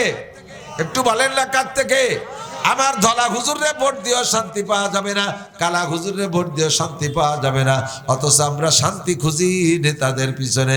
নির্বাচনের সময় আসলে 90% পাবলিক স্লোগানে যখন মিছিলে যখন বের হয় 90% পাবলিক মুশরিক হইয়া যায়, মুশরিক হইয়া যায়। স্লোগানে কি বলে, কাশের কি বক্তব্য দেয়, বোতল বাইরে দিলে ভোট শান্তি পাবে দেশের লোক। কয় কি কয় না, বোতল ভাইকে দিলে ভোট শান্তি পাবে দেশের লোক। কই যে বোতল বাইরে ভোট দিলাম, তোমার সেই বোতল ভাই তো মহা শান্তিতে। বোতল ভাই নিজেই জেলখানায়, বোতল ভাইরা কত বোতল ভাই, কেউ মহাজেরে ইন্ডিয়া হিজরত করে চলে গেছে, কেউ মহাজেরে দুবাই, কেউ মহাজেরে লন্ডন, কেউ মহাজেরে আমেরিকা। যারে ভোট দিলাম শান্তির লোভে সে নিজেই মহা শান্তিতে, কাজেই সে আমারে সুখ শান্তি দেওয়ার কোনো ক্ষমতা রাখে? জোরে বলেন রাখে? আমার আল্লাহর কোনো জায়গায় হিজরত করে চলে যাওয়া লাগে? আমার আল্লাহর কি নির্বাচন ছাড়িয়ে দেওয়ার একদিক চলে যাওয়া লাগে? আমার আল্লাহর নামে কোনো মামলা আছে? আল্লাহরে র্যাবে তাড়ায় না, আর্মিতে তাড়ায় না, পুলিশে ধরার জন্য ধাওয়া দাবল করে না। আমার আল্লাহ যেখানে আছে ওখানেই থাকেন। আমার আল্লাহ কুলিল্লাহুম্মা মালিকাল মুলক, এই গোটা জাহানের প্রেসিডেন্ট আমার আল্লাহ, গোটা জাহানের মালিক আমার আল্লাহ। আমার আল্লাহকে ভোট দিলে একমাত্র শান্তি পাওয়া যায়। কতক্ষণ? আর কেউ রে ভোট দিয়ে শান্তি পাওয়া যায় না। আল্লাহ পাক বলেন, যদি শান্তি পাইতে চাও ফালিয়াবুদু রাব্বা হাযাল বাইত। মসজিদ কি এই ভাষা নাকি? এই ভাষা। ফালিয়াবুদু রাব্বা হাযাল বাইত, এই ঘরের রবের ইবাদত করো। তার মানে মসজিদের রবের, মসজিদের ঘরের, মসজিদ ঘরের রবের ইবাদত। মসজিদের ঘরের রবকে, আর আমার রবকে, আপনার রবকে। আলহামদুলিল্লাহ রাব্বিল আলামিন, সারা জগতের রব আমার আল্লাহ। রব মানে প্রতিপালক, যার যা লাগবে যেমন লাগবে তারে তেমন পরিবেশন করতে পারেন যিনি, তিনি একমাত্র রব। ততক্ষণ আমার কি লাগবে এটা আমি জানি না, আমার রব জানে। আমার কোন সিজনে কি লাগবে আমার রব জানে। ও দোস্ত দেখেন, আনারস, আনারস একটা ফল, যে সময় আনারস প্রচুর হয় ওই সময় এক প্রকারের জ্বর হয়। আবহাওয়াগত দিক দিয়ে ওই সময় এক প্রকারের জ্বর হয়। আল্লাহ পাক ওই জ্বরের প্রতিরোধক হিসেবে ওই সময় আনারস ফল তৈরি করে। এই আনারস খাইলে ওই সময় জ্বর সাইরা যায়। কন্যা সুবহানাল্লাহ। তাহলে আমার ওই সময় আনারস লাগবে, এটা আমার দুনিয়ার নেতা নেত্রী বোঝে নাই, এটা বুঝছে আমার আল্লাহ। ঠিক ঠিক না? যে সময় যে ফল খাইলে ওই সময় সিজনালি রোগ হয়, ওই রোগের থেকে প্রতিরোধ করে এই ফল, সেই ফল আল্লাহ তাআলা ওই সময় তৈরি করে দেয়। আমের সময় আম, কাঁঠালের সময় কাঁঠাল, আনারসের সময় আনারস, আপেলের সময় আপেল। যে সময় যা দরকার সব কিছু পরিবেশন করে। ধনী আর গরিব পর্যায়ক্রমে পাল্টায় পাল্টায় আল্লাহ তাআলা ব্যক্তি হিসেবে নিয়ামতের ক্লাসিফিকেশন করেছে। বোঝেন এই কথায় দিক তাকান। ধনী গরিব আল্লাহ তাআলা ব্যক্তি পার্থক্যে নিয়ামতের ক্লাসিফিকেশন করেছে। সবাই আল্লাহ ধনী বানাবে না। আল্লাহর সিদ্ধান্ত ওরা দারাজাত, মান সম্মানের দিক দিয়ে সবাই সমান বানানো যাবে না। যদি সবাই একই রকম সম্মানী হইতো তাহলে জুতো বানাতো কেনা, কাপড় বুনতো কেনা, দর্জিগিরি করতো কেনা, আরে এই সমস্ত ছোট ছোট কাজ করতো কেনা, তোমার সুইপারিগিরি বাথরুম পায়খানা সাফ করতো কেনা। এই জন্য এক দলের সুইপার বানাতে হবে, এক দলের মুসি বানাইতে হবে, এক দলের ঋষি বানাইতে হবে। কতক্ষণ একদল রে কামার বানাইতে হবে, একদল রে কুমার বানাইতে হবে, একদল রে তাঁতি বানাইতে হবে, একদল রে স্বর্ণকার বানাইতে হবে, একদল রে ভোটার বানাইতে হবে, একদল রে মেম্বার বানাইতে হবে, একদল রে চেয়ারম্যান, আর একদল রে উপজেলা চেয়ারম্যান, আর একদল রে একটু উপরে এমপি বানাইতে হবে। তার মধ্যে আর একদল বাছাই করে মন্ত্রী বানাইতে হবে, ওর মধ্যে আবার বাছাই করে একজন রে প্রধানমন্ত্রী বানাইতে হবে, সর্বোপরি মুরব্বী একজন প্রেসিডেন্ট বানাইতে হবে। ওরা ফানা বাদাহুম ফাওকা বাদিন দারাজাত, এভাবে ক্লাসিফিকেশন করে যদি মানুষ তৈরি না করতাম দুনিয়াটা চলতো না। এটা আল্লাহ পাকের সুন্দর একটা নিজাম। কথা কোন ঠিক কি ঠিক না? এবার ব্যক্তি যেমন তার জন্য আসবাবও সেরকম আছে। 300 টাকা দামের চাউল আছে না নাই? কয়দিন আগে আমি 350 টাকা দামের চাউল কিনে নিয়েছি মেহমানদের খাওয়াবো বলে। 350 টাকা দামের কেজির চাউল আমি তো মাত্র মেহমানদের জন্য 10 কেজি কিনে নিয়ে আসছি। কিন্তু আল্লাহর দুনিয়া এমন মানুষ আছে যারা রেগুলার 3 ওয়াক্ত 350 টাকা দামের চাউলের ভাত খায়, আছে না নাই? আবার 30 টাকা দামের চাউলও আছে, তা খাওয়ারও মানুষ আছে, আছে না? 30 টাকা দামের চাউল যারা খায় ওদেরকে আবার 350 টাকা দামের চাউলের ভাত খাওয়ানো যাবে না। কারণ 350 টাকা দামের চাউলের ভাত পাতলা ফেরিয়া, ওরা 30 টাকা দামের চাউল খায়, মোটা মোটা গাবের আটির মতো চাউলের ভাত প্যাট ভরে গাদাইয়ে খাইয়া সকালের থেকে বিকেল 3টা পর্যন্ত পেঁয়াজ লাগাবে, বই কোপাবে, কোদাল কোপাবে। ওকে যদি পাতলাই প্লাস্টিকের চাউলের ভাত খাওয়ায় দেয়, 2 কোপ দিয়ে একবার পেশাব করলে পেট খালি হয়ে যাবে, আর কাজ করতে পারবে না। কি কায়দা, কন্যা সুবহানাল্লাহ। এই বৈষম্য করছেন যিনি, তিনি আমার রব, তিনি আমার আল্লাহ, তিনি আমার রব, ঠিক কিনা? আল্লাহ আবার ওই 30 টাকা দামের চাউল, ওই 300 টাকা দামের চাউল যারা খায় তাকেও খাওয়ানো যাবে না। ওকে প্যাট ওই 300 টাকা দামের পাতলা চাউল খাইতে খাইতে নরম হয়ে গেছে। ওই মোটা মোটা গাবের আঠির মতো চাউলের ভাত খাওয়াইলে ওগুলো পেটে যে হজম হবে না, ওরা অতি তাড়াতাড়ি পেট খারাপ হয়ে একেবারে ইয়ার গানের গুলির মতো ফল ফল করে সব পিছন দিয়ে বার হয়ে চলে যাবে, পেটে যে হজম হবে না, ওরাও খেয়ে বসে থাকতে পারবে না। 2500 2700 2800 3000 টাকা দামের লুঙ্গি আছে, আছে না নাই? কতক্ষণ আছে না? তা পরারও লোক আছে। 250 টাকা দামের লুঙ্গি ভরারও লোক আছে। 250 টাকা দামের লুঙ্গি যারা পরে তাকে 3000 টাকা দামের লুঙ্গি ভরানো যাবে না। কারণ 250 টাকা দামের লুঙ্গি পরে 8 সমান কাদার মধ্যে যে মাটি নরম কইরা ধান লাগাতে হবে, ওরে 3000 টাকা দামের লুঙ্গি ভরাই দিলে ওই লুঙ্গি ভরে কেদার মধ্যে নামবে। ও ডাটে সাটে সাত দোকানে যে বসে থাকবে, কেদার মধ্যে কাজ করবে না। এই জন্য ওর জন্য আল্লাহ 300 টাকা দামের লুঙ্গি বানাইছে। আবার 3000 টাকা দামের লুঙ্গি পরা হলে ওইটা দিলে সে লজ্জায় বাইরে যাইতে পারবে না। আল্লাহকে ওরা ফানা বাদাহুম ফাওকা বাদিন দারাজাত, এর মানেই হলো আমি আল্লাহ রব। যে ব্যক্তি যেমন তার জন্য তেমন ব্যবস্থা। বাজারে যে দেখেন এত বড় একটা বল মাছ 3500 টাকা 4000 টাকা দাম, এই বল মাছ কেনার সবার যোগ্যতা থাকে না। যাদের পয়সা আছে তারা বল মাছটা কিনে নিয়ে যায়, গরিব মানুষ পিছনে দাঁড়ায় দাঁড়ায় লম্বা লম্বা হাই ছাড়ে, পয়সা নাই, বল মাছ খাতে পারলাম না। আল্লাহকে তোমার মন খারাপ করার দরকার নাই। ওই বংশের ছোট মাছ আছে পাবদা মাছ, একই বংশ সাইজি ছোট, তুই হইতে কয়টা কিনে নিয়েছে। কি চমৎকার সৃষ্টি হতে পারে। যে বড় আছে ওই বড়র বংশের ছোট আছে। বাঘ আছে তো বিলেই আছে, কতক্ষণ ঠিক না?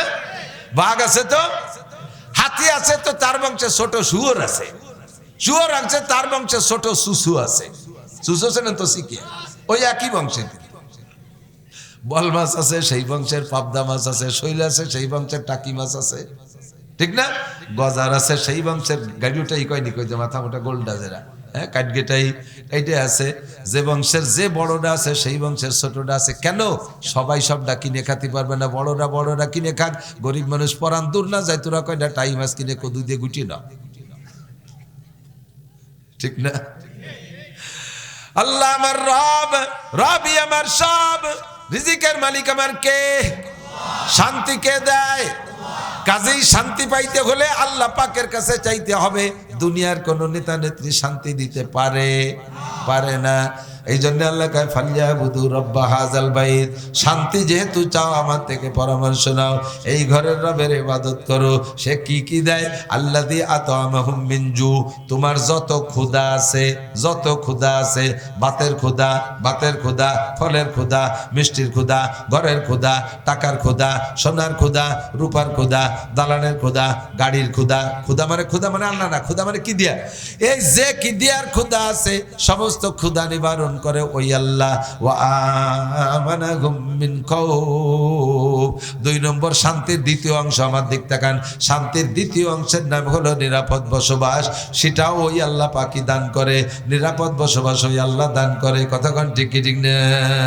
আরে কোটি কোটি টাকার মালিক যখনই সে পয়সার মালিক হয়ে যায় তখন তার বাংলার জমিনে নিরাপত্তা শেষ। একটু নেতা হয়ে উঠলে নিরাপত্তা শেষ। আগে আমার দলা হুজুর স্বাভাবিকভাবে চলতেন। যখনই সামনে নেতা হওয়ার নিয়েতে নামছে, এখন নির্বাচনের জন্য ভোট কালেকশন করে বেড়ায়, সাথে সাথে হুজুরের শত্রু তৈরি হয়েছে পিছনে, আছে না নাই কথা কান? আমরা সবাই হুজুরের ফোনে ফোনে পরামর্শ দেই, হুজুর একা একা চলবেন না, একটু গার্ড নিয়ে চলেন, আপনার পিছনে শত্রু দাঁড়ায় গেছে, এখন আর আপনার নিরাপত্তা নাই। এই বাংলার জমিনে রাজনীতি করতে যে নিরাপদ জীবনযাপনের ব্যবস্থা যে কবে আল্লাহ দেবে আল্লাহই ভালো জানে।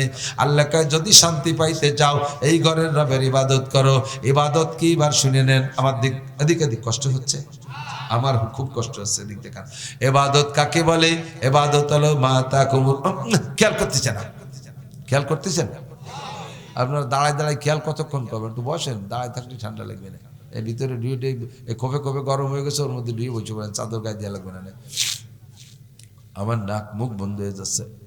ইবাদত, আল্লাহর ইবাদত করলে আল্লাহ 2 প্রকারের শান্তি দেয়, এটা ওয়াদা করছে না? আল্লাহ তো বছরে একবার ওয়াদা খিলাফ করে, বোঝে নাই? জীবনে একবার করে, মাসে, সপ্তাহে। ইন্নাল্লাহা লা ইউখলিফুল মিআদ, বলেন ইন্নাল্লাহা লা ইউখলিফুল মিআদ। আমার আল্লাহ কখনো ওয়াদা খিলাফ করে না, আমার আল্লাহ অঙ্গীকার ভঙ্গ করে না। আমার আল্লাহ ওয়াদা করেছেন আল্লাযী আত'আমাহুম মিন জু ওয়া আমানাহুম মিন খাউফ ওয়ালাউ আন্না আহলাল কুরা আমানু ওয়াত্তাকাউ লাফাতাহনা আলাইহিম বারাকাতিম মিনাস সামাই ওয়াল আরদ। তুমি ঈমানদার হও, তুমি মুত্তাকিন হও, তুমি ঈমানদার হও, তুমি মুত্তাকিন হও, তুমি পরহেজগার হও, তাহলে আমি আল্লাহ আসমান থেকে রহমত আর জমিন থেকে বরকতের সব দরজা খুলে দেব। তোমার রিজিকের যা দরকার সব আমি দেব, তোমার নিরাপদ বসবাসের দরকার আমি দেব। সরকার নিরাপত্তার জন্য কত বাহিনী বানাইছে? 1 নম্বরে সেনাবাহিনী, 2 নম্বরে তার সাথে বিমান বাহিনী, 3 নম্বরে কি বলা হয় নৌবাহিনী, 4 নম্বরে বিডিআর, 5 নম্বরে র্যাব, 6 নম্বরে পুলিশ, 7 নম্বরে আনসার, তাই না? 8 নম্বরে শহীদার, 9 নম্বরে দফাদার। কত দ্বার তৈরি করছে। আবার এক এক বাহিনীর মধ্যে আবার ক্লাসিফিকেশন আছে। পুলিশের মধ্যে কয়েক প্রকারের পুলিশ আছে, তার মধ্যে এক প্রকারের পুলিশের নাম অ্যান্টি করাপশন। কারণ ওই পুলিশরাও যারা করাপশন করে তাদেরকে ঠেকানোর জন্য ওর মধ্যে বাছাই করে কিছু আল্লাহওয়ালা পুলিশ বানাইছে, তাদের নাম অ্যান্টি করাপশন, তার মানে দুর্নীতি দমন কমিশন। এই দুর্নীতি দমন পুলিশ ওরা আবার নাকি শুনছি যে কয়েকদিন ধরে ঘুষ খাওয়া শিখে গেছে। অ্যান্টি করাপশন যাকে বানাইছে তারাও বলে নাকি করাপশন করা শুরু করছে, ওদের ঠেকানোর জন্য আরেকটা বাহিনী বানাইছে, তাদের নাম অ্যান্টি করাপশন। এখন তারাও যদি দুর্নীতি করে তাহলে কোথায় যাবা? হযরত নবী পাকের জামানায় মেম্বারের উপরে তাক, হযরত আবু বকরের সময় তারপরে তাক, হযরত উমরের সময় তারপরে তাক, উসমান এসে কয় এভাবে যদি নিচের দিক তাক বানাতে যাই তাহলে হয় মেম্বারে আসমানে নিয়ে যেতে হবে, আর নয় নিচের তাক মাটির তলে চলে যাবে। কাজে এই জায়গা থামিয়ে যাক, কতক্ষণ এই জায়গা থামিয়ে যাক। এবার অ্যান্টি করাপশনের পাশে দাঁড়াইছে অ্যান্টি করাপশন। ওরাও যদি ঘুষ খায় তাকে ঠেকাবে কিনা, তারাও যদি ঘুষ খায় তাদের ঠেকাবে কেনা? ঘুষের হাত থেকে বাংলাদেশকে বাঁচানো বড় কঠিন হয়ে গেছে। আগে আমরা বদনাম দিতাম নির্বাচিত সরকার, আওয়ামী লীগের সময় নেতারা ঘুষ খায়, বিএনপির সময় বিএনপিরা ঘুষ খায়। বর্তমানে তো কোনো আওয়ামী লীগ আর বিএনপি নাই, এখন তো কোর্ট কাছারিতে অফিস আদালতে কোনো ঘুষ খায় না, না দাঁত মাজি ফেলাইছে, কুলিয়ে দিয়েছে। এখন খায় আশের বাচ্চার চাইতে বেশি। আশের বাচ্চা আসে, শামুক খায় না, আসে কি শামুক সবাই খায়, দইয়ে টপাস করে গিলি ফেলে। কতক্ষণ? এখন ঘুষখোর আগের চাইতে কয়েক গুণ বেড়ে গেছে এই 16-17 মাস। কোথাও হাত দেওয়ার কায়দা নাই, ঘুষতি নাক ফাটায় ফেলাই দিচ্ছে। শান্তি যদি পাইতে চাও ওই মালিকের সাথে যোগাযোগ করো, ইবাদত করো। ইবাদত কি? ইবাদত দুইটা জিনিস, বলেন ইবাদত দুইটা জিনিস কি? কয় কি? মা তাকুমুর রাসূলু ফাখুযুহু ওয়া মা নাহাকুম আনহু ফান্তাহু। দুনিয়ার যে কাজ করবা ওইটাই ইবাদত হয়ে যাইবে। প্রত্যেকটা কাজের মধ্যে দুইটা দিক আছে, একটা দিক বৈধ আর একটা দিক অবৈধ। একই কাজ, একই খেয়াল কর, একই কাজের ভিতরে দুইটা দিক। জমিতে একটা কোপ দেবেন, এই কোপটা বৈধ এবং অবৈধ দুই রকম হতে পারে। কোপটা যদি আপনার জমিতে ভিতরে দেন তাহলে বৈধ, আর ওই কোপটা যদি আলীর পর্যায়ে কোপ দিয়ে আর একজনের জমি ভিতরে আনেন সেই কোপটাই কতক্ষণ পেঁয়াজ উঠোন বৈধ। যদি নিজের ক্ষেতের পেঁয়াজ উঠোন আর একজনের ক্ষেতে 1 মুঠ উঠোই এনে বুড়ির মধ্যে ফেলাই চলেন, তাহলে এই মুঠ কি হবে? অবৈধ। আমার পকেটে টাকা আছে, এই 500 টাকা আমি হাতে ধরছি, আমার একান্ত হালাল টাকা, রক্ত পানি করা টাকা। এই টাকাটা আমি ধরে রাখছি যে আমার জন্য হালাল। আপনি দম করে থাবায় দিয়ে আপনার হাতে কেড়ে নিয়ে গেলেন, ওই টাকাটাই আপনার জন্য হারাম। হালাল না হারাম? কতক্ষণ হালাল না হারাম? আপনি যে কাজ করবেন প্রত্যেকটা কাজ ইবাদত হয়ে যেতে পারে, আবার প্রত্যেক ওই কাজটাই গুনার কাজ হইতে পারে। দুনিয়ার কাজটার ভিতরে আপনার ইবাদত হইতে পারে, আবার আখিরাতের কাজও আপনার গুনার কাজ হয়ে যেতে পারে। ইবাদতও গুনাহ হতে পারে, দুনিয়া ইবাদত হইতে পারে। ক্বালা রাসূলুল্লাহ সাল্লাল্লাহু আলাইহি ওয়াসাল্লাম কাম মিন আমালিন ইউতাসাওয়ারু বিসূরাতিল আমালিদ দুনিয়া সুম্মা ইয়াসিরু মিন আমালিল আখিরা বিহুসনিন নিয়াত। অনেক কাজ আমাদের অনেক কাজ দেখতে দুনিয়া, নিছক দুনিয়া, ওর মধ্যে আখিরাতের কোনো গন্ধ আছে বলে সাধারণভাবে বোঝা যায় না। একেবারে শতভাগ দুনিয়ার কাজ, কিন্তু ওই কাজের ভিতরে যদি নিয়তটা সুন্দর করে তৈরি করেন, ওই দুনিয়ার কাজটাই আপনার আখিরাতের কাজে পরিণত হবে। যেমন একটা উদাহরণ, যুবক তুমি জেনারেল পড়তেছো, ম্যাট্রিক পাস করছো ভালো, আইএ পাস করছো ভালো, বিএ পাস করছো ভালো, এমএ পাস করছো ভালো, বিসিএস পাস করছো ভালো। এবার তোমার নিয়ত থাকবে আমি বিসিএস ক্যাডার হইতে পারলে, বিসিএস পাস করতে পারলে সর্বপ্রথম আমি ম্যাজিস্ট্রেট হব, এরপরে ধীরে ধীরে আমার প্রমোশন হবে। আমি কি বলা হয় যে এভাবে একসময় আমি ডিসি হব, এরপরে আমি সচিব হব। আমি যদি জজ হতে পারি, বিচার পর্যায়ে যেতে পারি, তাহলে একসময় আমি দায়রা জজ হব, একদিন আমি বিচারক হব। আমি যদি বিচারক হইতে পারি, আমার কোর্টে কোনো ঘুষ চলবে না, আমি পরিষ্কার সঠিক বিচার করব। আমি যদি ডিসি হতে পারি, আদর্শ ডিস্ট্রিক্ট গড়ব। আমি যদি এসপি হতে পারি, আমার লাইনের যত পুলিশ আছে সবাই নামাজি বানাবো। আমি যদি ওসি হতে পারি, থানার মধ্যে কোনো ঘুষ চলবে না। এই নিয়ত করে তুমি বিসিএস ক্যাডার হও, জেনারেল যত পড়ো, তোমার জেনারেল পড়াগুলো দেখতে দুনিয়া, কিন্তু ওটার পেট ভরা নেকি আর নেকি। কতক্ষণ? পক্ষান্তরে যদি তুমি আখেরাত করো, কিন্তু ওইটা আল্লাহর হুকুম আর নবীর তরিকায় মেলে না, তাহলে ওই আখেরাতের কাজটাও গুনার কাজে পরিণত হয়ে যাবে, ওটা ইবাদত হবে না। হুজুর বলেন ওয়াকাম মিন আমালিন ইউতাসাওয়ারু বিসূরাতিল আমালিল আখিরা সুম্মা ইয়াসিরু মিন আমালিদ দুনিয়া বিসুইন নিয়াত। আবার অনেক কাজ আছে, এদিকে অনেক কাজ আছে দেখতে মনে হবে সম্পূর্ণ ইবাদত ছাড়া এই জায়গা অন্য কোনো কিছুই নাই, অথচ সেইটার থেকে তুমি একটা নেকিও পাবা না। মসজিদ বানানোর চাইতে ভালো কাজ হয়, কথা কান, মসজিদ বানানোর চেয়ে ভালো কাজ হয় না। কিন্তু মসজিদটা বানাইয়া নিজেকে কয় বাপ বেটার নাম দিয়ে একটা নেম প্লেট লিখে টানাই দিছো, সাইনবোর্ডও লিখে দিছো। মাদ্রাসা করছো, ভালো কাজ, এটা সম্পূর্ণ আখিরাতের কাজ, কিন্তু নিজের নাম লিখে দিছো, অমক মোল্লা মাদ্রাসা, অমক ভুইয়া মাদ্রাসা, অমক শিখদের মাদ্রাসা, অমক মোল্লা মাদ্রাসা। এই মাদ্রাসার থেকে অন্য মানুষ পড়ে নেকি কামাই করে ভেসতে যাবে, তুমি খালি হাতে আখিরাতে উঠবা। কথা কি বুঝতে পারছেন? তাহলে ইবাদত কাকে বলে? ইবাদত হলো দুই ভাগ। আল্লাহর হুকুম আর নবীর তরিকায় যাহা করব তাহা ইবাদত, হোক সেটা দুনিয়া। আর আল্লাহর হুকুম আর নবীর তরিকায় মেলবে না, ওইটা যদি দেখতে ইবাদত মনে হয়, ওইটা ইবাদত না। এই ছেলে তুমি আলেম হচ্ছ কেন? মৌলানা মাদ্রাসা পড়ছো কেন? আমি হাফেজ হব, মৌলানা হব, মুফতি হব, এরপরে আজহারি হব, এরপরে বাজারি হব, এরপরে মাদানি হব, এলাকায় আসব, আমি বক্তা হব, দেশের মানুষ আমার 4-500 পুলিশ নিয়ে প্রোটোকল দিয়ে নিয়ে আসবে, আমার 2 কেন হেলিকপ্টারে নিয়ে আগায় নিয়ে আসতে হবে, এভাবে ইত্যাদি ইত্যাদিতে আমি এক মাহফিলে 3 লাখ 4 লাখ টাকা কামাই করব, সেই জন্য আলেম হচ্ছি। তুমি আলেমও হবা, হুজুরও হবা, হেলিকপ্টারও পাবা, প্রোটোকলও পাবা, লাখ লাখ টাকাও পাবা, তোমার কথার দ্বারা মানুষ হিদায়ত পেয়ে ভেস্তে চলে যাবে, তুমি খালি হাতে ফাঁসা থাবড়াতে থাবড়াতে দোজখে যাবা। কতক্ষণ তুমি শূন্য হাত। রমজান মাসের রোজা রাখা নফল না ফরজ? রমজানের রোজা নফল না ফরজ? 30 দিন রোজা রাখছেন, এবার ঈদের দিন সবাই খায়, ঈদের দিন সবাই খায়, খায় না? আপনি খালি সেহরি খাইয়া রোজা রয়েছেন, ঈদের দিন আপনি খাচ্ছেন না কিছু, ঈদের দিনও রোজা রয়েছেন, সবাই খাচ্ছে, আনন্দ ফুর্তি করতেছে, আপনি ইফতারির সময় বড় খানসা ভরে 20 প্রকার ইফতারি নিয়ে আগের থেকে বসে তসবিহ তাহলিল করে ব্যাগটাই বুকটাইয়ে আজান দেবে দেবে 5-7 মিনিট আগে মোনাজাত করছেন, আল্লাহ আজকে আমি আর তুমি ছাড়া জায়গা কেউ নেই। দেখো সারা দুনিয়ার সব মানুষ কিভাবে খাইয়ে আইডির মতো উক্কা মারি বেড়াচ্ছে। আমি আজও রোজা, নফসরে আমি দমন করছি, আজকেও সাইজ করে দিছি আমার নফসকে, আমি আজও রোজা। তাহলে যেদিন সবাই আনন্দ করতেছে সেদিন আমি আমার নফসের সাথে জিহাদ করছি, আমি আজকে রোজা রয়েছি। বলো আল্লাহ আজকে তুমি আমার কি পুরস্কার দিবা বলো? আজকে কিন্তু আর কেউ চাচ্ছে না, আমি একা তুমি একা। আল্লাহকে আজকে তোমার জুতো দিয়ে দূরে বাড়ি দেবো। এই বদমাইশ তোর আজ রোজা থাকতে গেছে কিনা? এত সুন্দর রোজাটা, তাও ইবাদত হলো না। কেন হলো না? কন্ত আল্লাহর হুকুম আর নবীর তরিকার সাথে মিল হয় নাই, সেই জন্য। কথা কি বুঝাতে পারছি?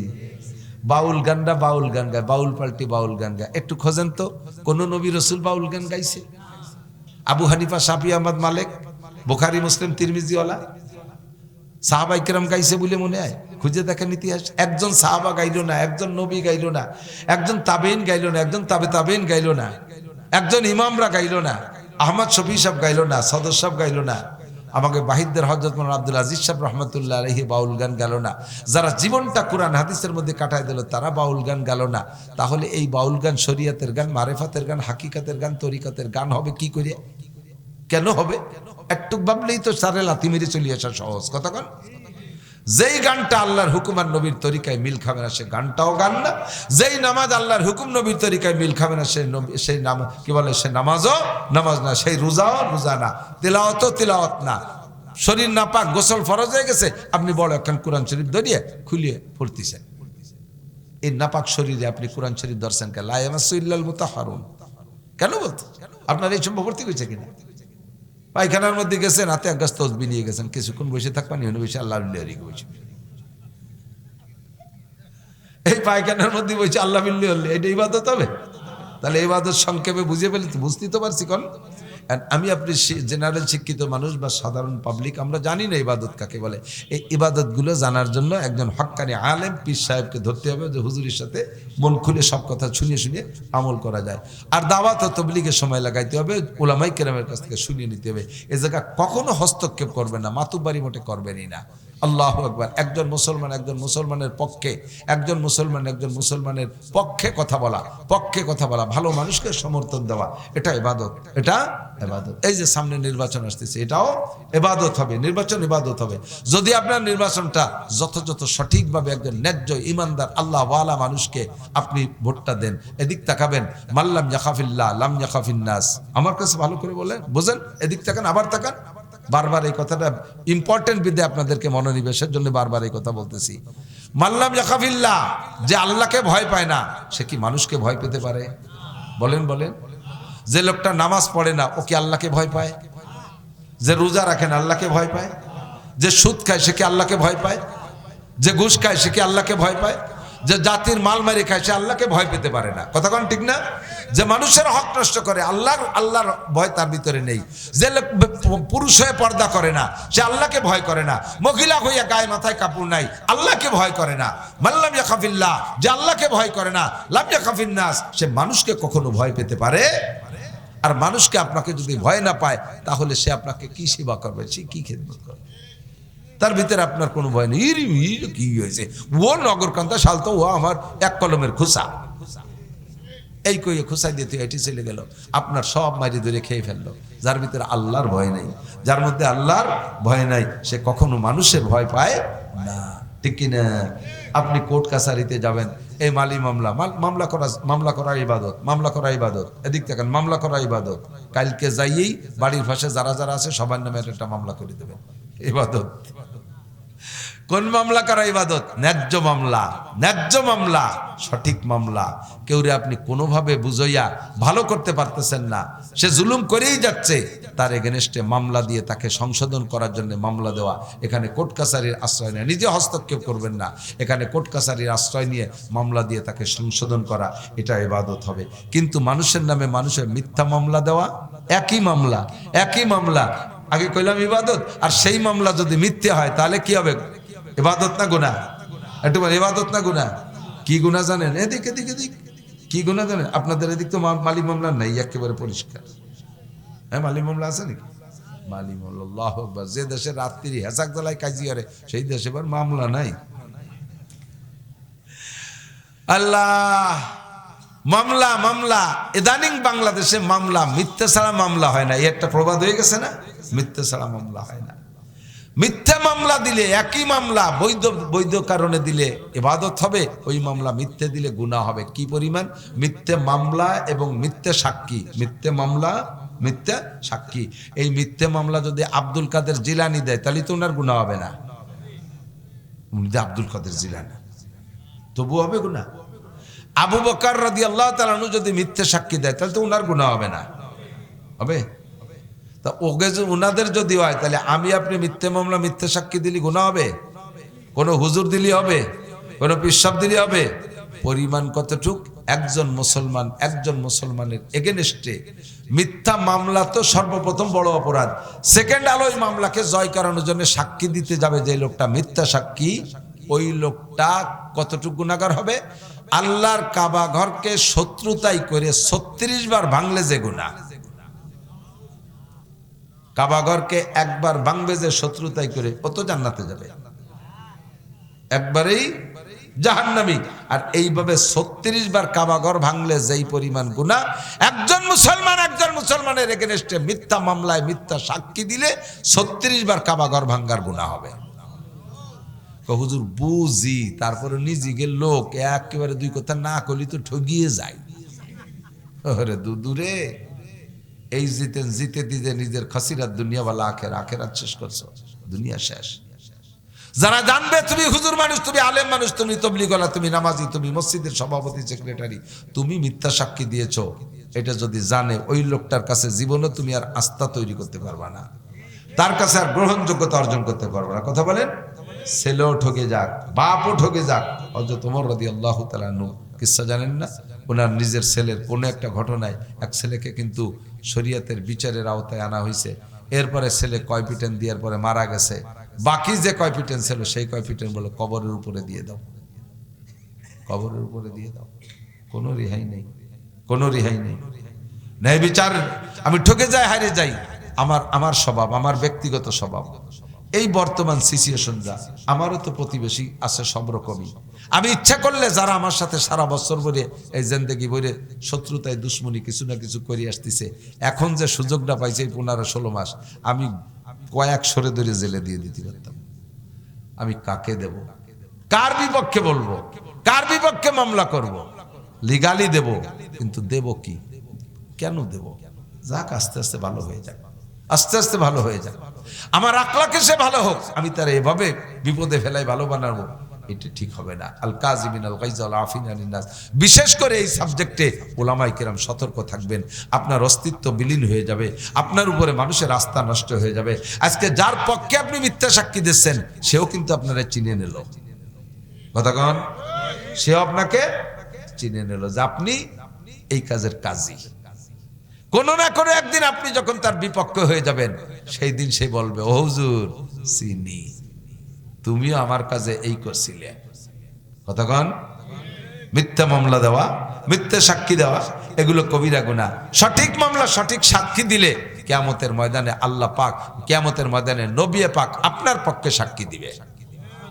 আপনাকে জান্নাতে নেয়ার পক্ষে সাক্ষী দিবে যদি সঠিক সাক্ষী দেন। তাহলে ইবাদত বলতে গেলে রাতভর বলা লাগবে, সাজতে পারতেছি না। মা তাকুমুর রাসূলু ফাখুযুহু ওয়া মা নাহাকুম আনহু ফান্তাহু।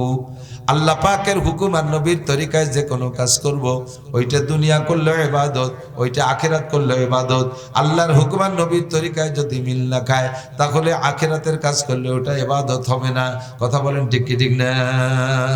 ফালিয়াবুদু রাব্বা হাযাল বাইত, শান্তি পাইতে হলে এই ঘরের রবের ইবাদত করো।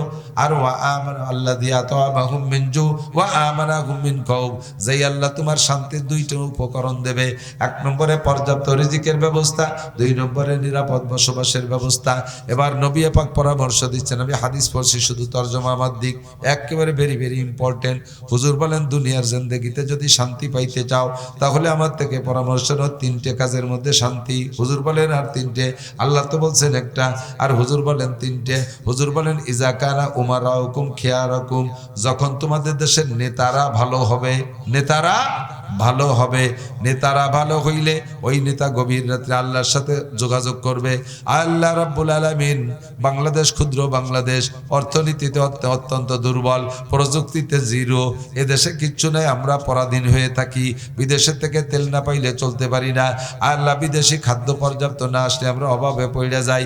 একটা বন্দুক রাইফেল এয়ারগানের গুলি আমাদের বিদেশ থেকে কিনে আনা লাগে, আমরা বড় অসহায়। আমার এই এলাকার প্রতিনিধি বানাইছে ও রব্বুল আলামিন, এলাকার রাস্তাঘাট খাল খনন ইত্যাদি লাগবে, স্কুল কলেজ সব জায়গা দান করতে হবে, আমার কাছে কোনো টাকা নাই। রাতের বেলা যখন ওই এমপি সাহেব আল্লাহর সাথে মুনাজাত করে যোগাযোগ করবে, আর শাহজিমের মালিক ওই নেতার উপরে সন্তুষ্ট হইয়া ওই এলাকার প্রজাদের উপরে আসমান থেকে রহমত আর জমিন থেকে বরকতের দরজা খুলে দিবে। শেষ রাত্রি উঠে মুনাজাত করার নেতা তো আমাদের এই 54 বছর দেখছি যথেষ্ট।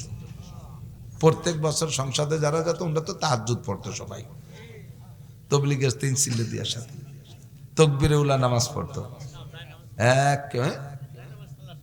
যায় নামাজ তালাশ করে। শুক্রবারে যাই একটু কোনো মতে গোলগালে ইমামের পিছনে বসে যাইয়ে হুজুর যদি বয়ানের মধ্যে একটু ওনাকে গায়ে লাগানোর মতো একটু আওয়াজ করে, হুজুরকে বাদ দিয়ে দিও, হুজুর এটা চলবে না, উনি হিট মেরে কথা বলে। তুমি হিট মারা কাম করো কেন? হুজুর সাধারণ ভাবে কইছে, ওটুক তোমার গায়ে লাগলো কে? একজন এই মাচার তলে কে কইছে কলা খাচ্ছি না, তার মানে যে উনি চুরি করে খাচ্ছে, তাই না? কইলাম আমি সাধারণ ভাবে, তুমি খ্যাটম্যাট করো কে? অপারেশন তো তারই হয়, বিস্ফোড়া যার আছে, তোমার বিস্ফোড়া আছে বিদায় আমার পোস্টটা তোমার সেই কুকচিতি লাগছে। 54 বছর দেখছি, আমলিগও বলি না, বিএনপিও বলি না। আসেন, একমাত্র আল্লাহর সংবিধান ছাড়া শান্তি বাংলার জমিনে আসতে পারে? বলেন বলেন। বিএনপি হন, আমলিগ হন, আসেন কোরআনের সংবিধান নিয়ে আসেন। কোরআনের সংবিধান 90% মুসলমানের বাংলাদেশে কোরআনের সংবিধান বাস্তবায়ন করা কত সহজ, ওই সৌদি আরবে অত সহজ না। সৌদি আরবও 12 ভেজালি আছে, বহুত তালের ভেজাল আছে। বাংলাদেশের ভিতরে 90% মুসলমান এক প্ল্যাটফর্মে আসতে রাজি আছে। এই 90% মুসলমানদের ভিতরে আমলিগালারে কত পরামর্শ দিলাম, কয়েকটা সংবিধান সাংবিধানিকভাবে বাস্তবায়ন করো, জীবনে বাংলাদেশের থেকে পলাইয়ে কোনো দিক যাওয়া লাগবে না, আর কোনোদিনও তোমাদের সংসদ ছাড়া লাগবে না। একটা কথায় কান দিল, কাঠমৌলবি কি কয়, এই আমরা কাঠমৌলবি হয়ে গেছি, এবার উনি লোহা মৌলবি হয়ে গেছে। কোথায় গেলেন লোহা? ফাইনাল মাফার গেলেন কোথায়? পরামর্শ দিয়েছিলাম যে জাতীয় সংসদ থেকে নামাজের বিলটা পাশ করে বাধ্যতামূলক নামাজ আদায় করে নেন মুসলমানদের কাছ থেকে। 2 নম্বরে পর্দার বিলটা পাশ করেন, পর্দা। এই যত পার্কে দুজন বসে বসে তসবি টিপতেছে, ওই করে বাড়ই খেদান ওই জায়গায়। সমস্ত কক্সবাজার কুয়াকাটা নিরিবিলি পার্ক আর ওই সুন্দরবনের করম জল সব তো আল্লাহ আমারে ঘুরোই দেখাইছে, জাফলং তামাবিল সব ঘুরে দিয়েছি।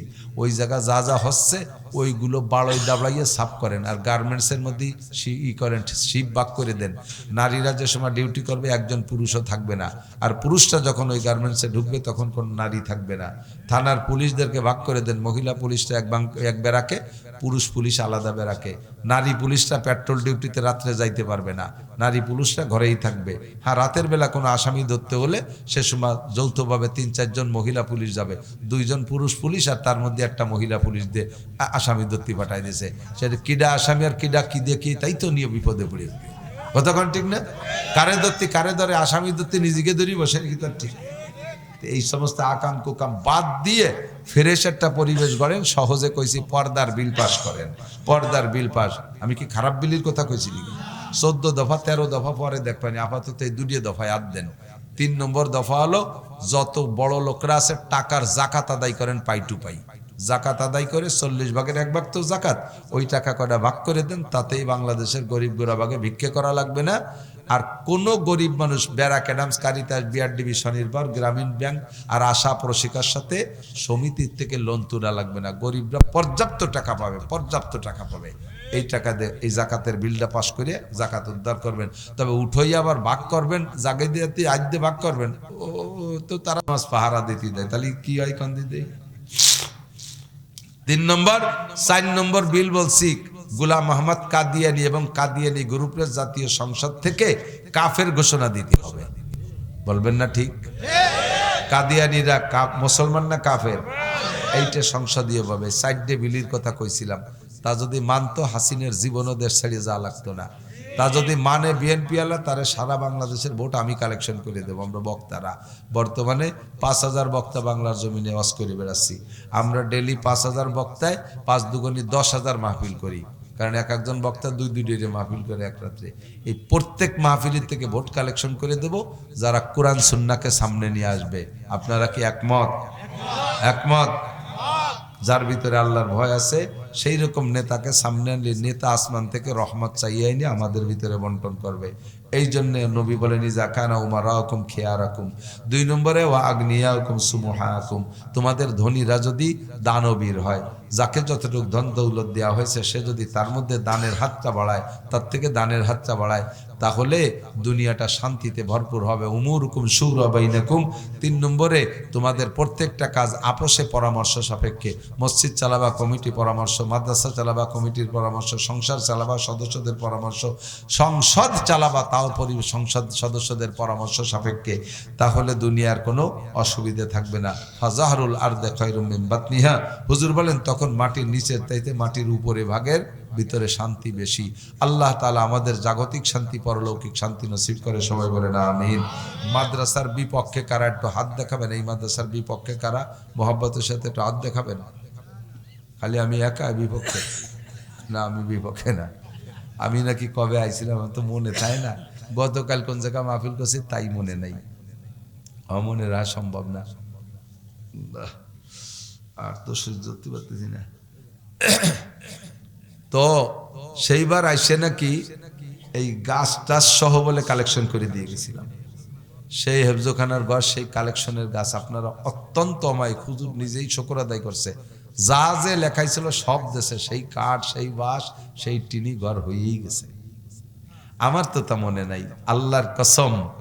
সেই থেকে কোরআন শরীফ সেই ঘরে পড়া হচ্ছে। আমি জানি না, আমার মনের অজান্তে আমার আমলনামায় নেকি ঢুকতেই তালে আছে। আমি জানি না, আমি তো ওই কবে করে থুয়ে চলে গেছি। এখন সে জায়গার থেকে 1টা 2টা 3টে 4টে 5টা। প্রথম বছর আম গাছে কি মেলা আম ধরে নাকি? গাছ আলো ছোট, 4টে 5টা আম ধরছে, 2টি আম ধরছে। পরের বছর ডাল বাড়ছে, আরো ধরছে। পরের বছর ডাল বাড়ে, আরো ধরে।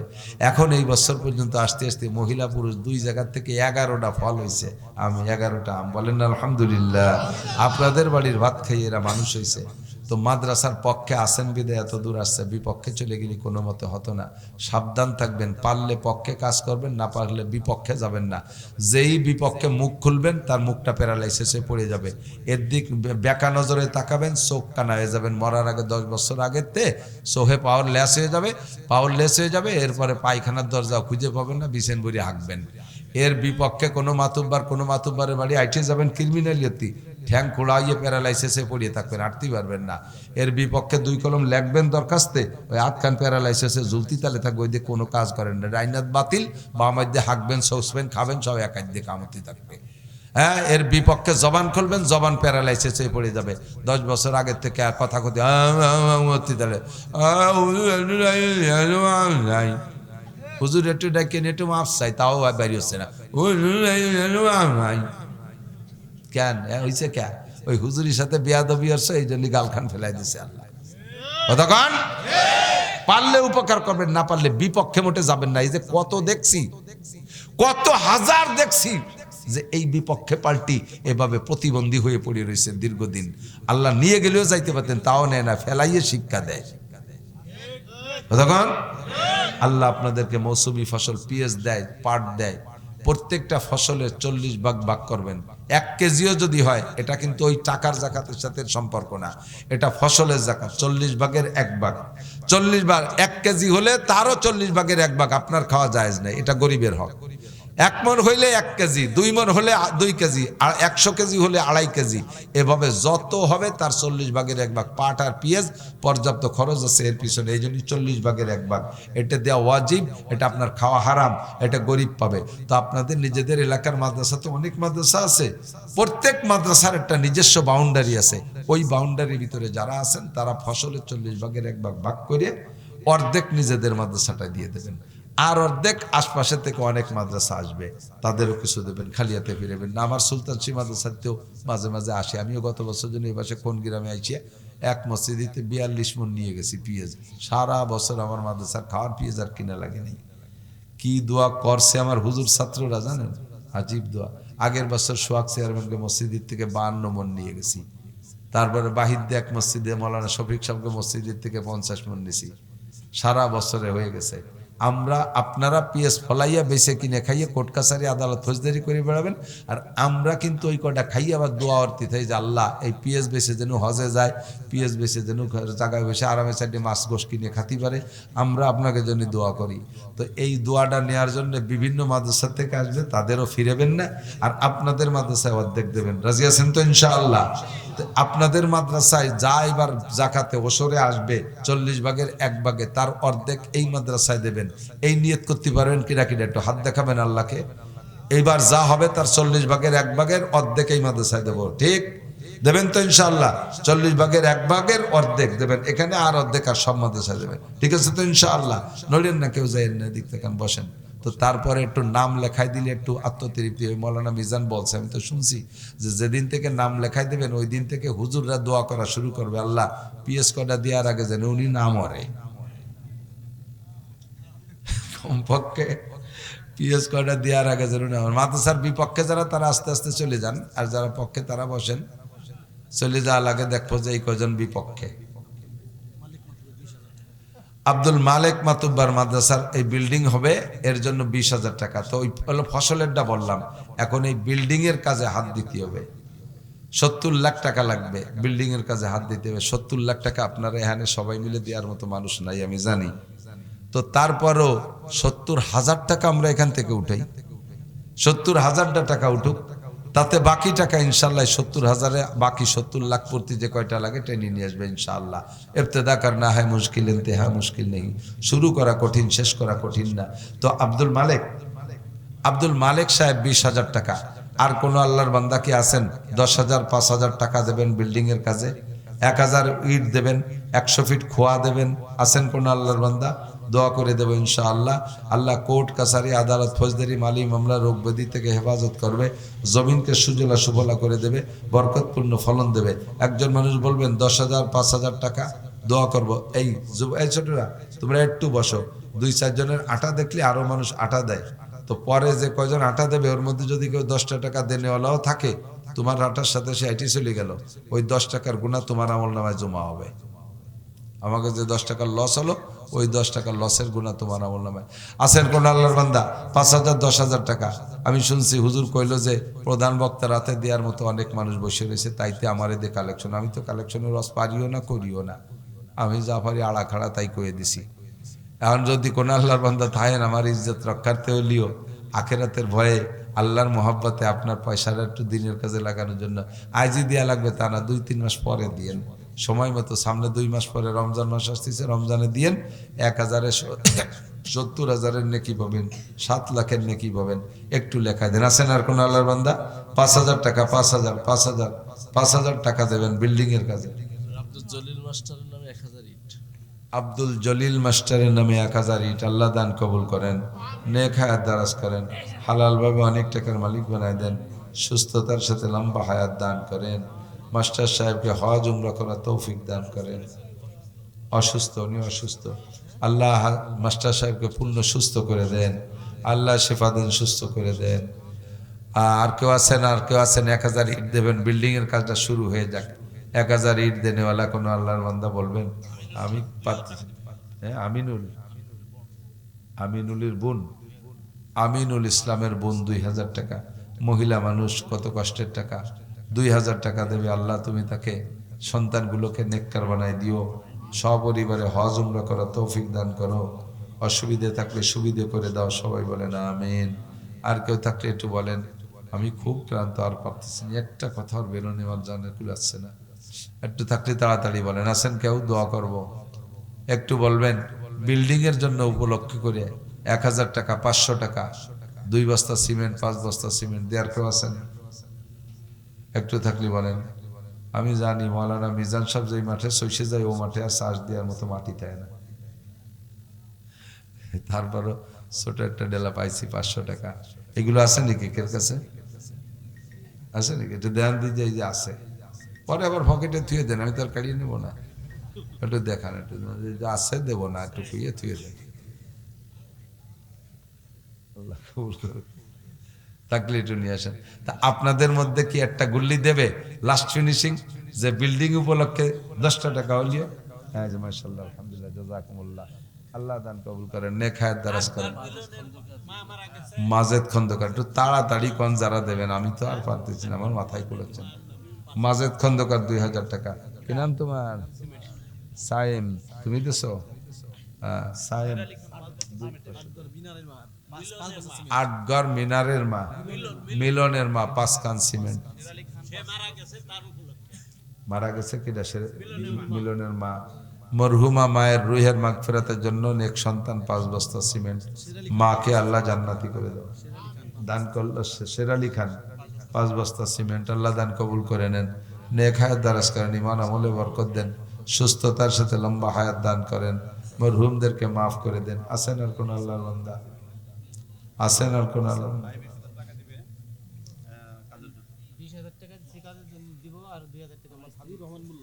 হাবিবুর রহমান মোল্লা 20,000 টাকা কাজের সময় দেবে, আর নগদ 2000 টাকা। আল্লাহ হাবিবুর রহমানকে তোমার হাবিব বন্ধু হিসেবে কবুল করে নাও। নাম বলা নিষেধ। 500 টাকা। আল্লাহ দান কবুল করো। আল্লাহ সবাইকে বারবার মক্কা মদিনা জিয়ারত নসিব করো। কি নাম?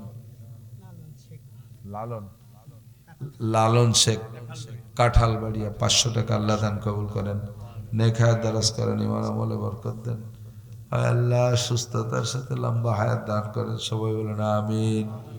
আর কেউ থাকলে একটু তাড়াতাড়ি বলেন, আমার ভীষণ কষ্ট হয়ে যাচ্ছে। আছেন আর কোন আল্লাহর বান্দা? আছেন? আছেন? আল্লাহ, আল্লাহুম্মা সাল্লি ওয়া সাল্লিম আলা মুহাম্মদ। দুরূদ শরীফ পড়ি আর পারতেছি না। আল্লাহুম্মা সাল্লি ওয়া সাল্লিম আলা মুহাম্মদ, আল্লাহুম্মা সাল্লি ওয়া সাল্লিম আলা মুহাম্মদ, আল্লাহুম্মা সাল্লি ওয়া সাল্লিম আলা মুহাম্মদ। এক আল্লাহর বান্দা 500 টাকা লেখাইছিল, নগদেই দিয়ে গেছে। আল্লাহুম্মা সাল্লি ওয়া সাল্লিম আলা মুহাম্মদ। আরে ওই যে লোকটা পড়ে গেছে, উঠুন। আল্লাহুম্মা সাল্লি ওয়া সাল্লিম আলা আলহামদুলিল্লাহি রাব্বিল আলামিন। রব্বানা যালামনা আনফুসানা ওয়া ইল্লাম তাগফির লানা ওয়া তারহামনা লানাকুনান্না মিনাল খাসিরিন। আয় আল্লাহ, আমাদের সবাইকে মাফ করে দেন, আমাদের সমস্ত মরহুম মুর্দাগানদেরকে মাফ করে দেন। আমরা যারা বেঁচে আছি, আমাদের জান মাল ইজ্জত আবরু হেফাজত করেন, ঈমান ও ইসলামের সাথে টিকে থাকার তৌফিক দান করেন, সুস্থতার সাথে, ইজ্জতের সাথে, প্রশস্ত হালাল রিজিকের সাথে লম্বা হায়াতে তয়বা দান করেন। অসুস্থ অবস্থায় হাসপাতালের বেডে, ঘরের বিছানায় ফেলে রেখেন না। আয় আল্লাহ, হায়াত শেষ হয়ে গেলে সহজে ইমানের সাথে রহমতের কোলে তুলে নিয়েন। চলার পথে হাদেসা, দুর্ঘটনা, অ্যাক্সিডেন্ট, চোর ডাকাত, গুন্ড বদমাশ, শত্রু দুশ্মনের হাত থেকে হেফাজত করেন। আমরা যারা অসুস্থ, আর অনেকের বাড়িতে পীড়িত রোগী আছে, সব রোগীদেরকে শিফা দেন, সুস্থ করে দেন।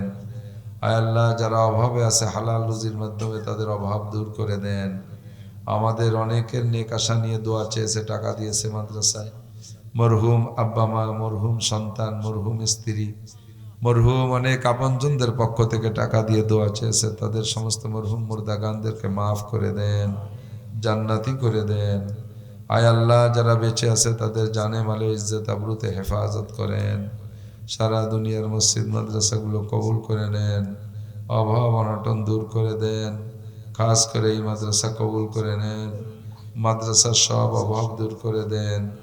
আয় আল্লাহ, যে প্রস্তাবিত বিল্ডিং এর কাজের জন্য কালেকশন হলো, আয় আল্লাহ আপনার যে সকল বান্দারা দেওয়ার ওয়াদা করেছে যথাসময় দিয়ে দেওয়ার তৌফিক দান করেন। এই কয় টাকায় বিল্ডিং হবে না, আয় আল্লাহ আপনিও জানেন, আমরাও জানি। যে সকল বান্দাদের টাকা মাদ্রাসার জন্য কবুল করেছেন, সেই বড় টাকাওয়ালাদেরকে হুজুরের সাথে যোগাযোগ করায় দেন। আয় আল্লাহ রাব্বুল আলামিন, আমাদের মরণের সময় জবানে কলেমা তয়্যিবা জারি করে দিয়েন। সাল্লাল্লাহু তাআলা আলা খায়রি খালকিহি মুহাম্মাদিন ওয়া আলিহি ওয়া আসহাবিহি আজমাইন বিরহমাতিকা ইয়া আরহামার রাহিমিন। আসসালামু আলাইকুম।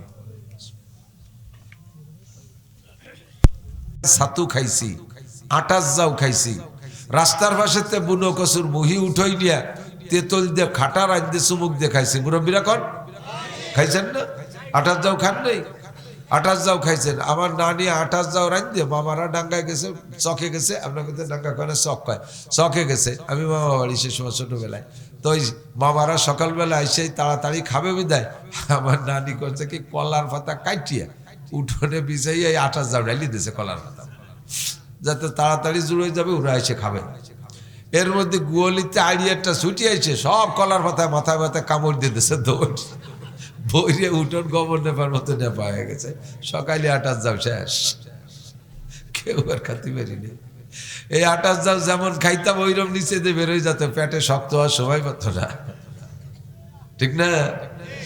আর এখন বাংলাদেশ 7.5 কোটি না, এখন বাংলাদেশ হয়ে গেছে রোহিঙ্গা মহিঙ্গা জড়ায় 20 কোটির বাংলাদেশ। ভূখণ্ড ছোট হয়ে গেছে, চাষি জমি কমিয়ে গেছে, এই দিক দিয়ে করছি ভূখণ্ড খাটো। তবে এখন আল্লাহর ফজলে সে আটার যাও কি কেউ খান? আশা করি খায় না, কেউ খায় না, ঠিক না? সে ড্যাপের খই কেউ খায় না। চীনের চাউল, চীনের চাউলই খুঁজে পাই না। আমি অনেকদিন খুঁজতেছি চীনের চাউল, একটু পায়েস খাবো, তা খুঁজেই পাচ্ছি না। বাংলাদেশে চীনে মরহুম হয়ে গেছে, তালাশ করলে খুঁজে পাওয়া যায় না, ঠিক না? পান্তা ভাত, এত সাইডে ভাতের ভিতরে এক মুঠ ভাতের ভাত, এক বল এক ডিশ পানির ভিতরে কাঁচামরিচ আর পেঁয়াজ দিয়ে মাখাই নিয়ে টক টক হইলে চুমুক দিয়ে খাইয়ে সকালবেলা মাঠে চলে গেছেন কাজ করতে। কতক্ষণ? দিনের বেলা একখান টোস্ট বিস্কুট খাওয়ার মতো পয়সাও ছিল না, ব্যবস্থাও ছিল না।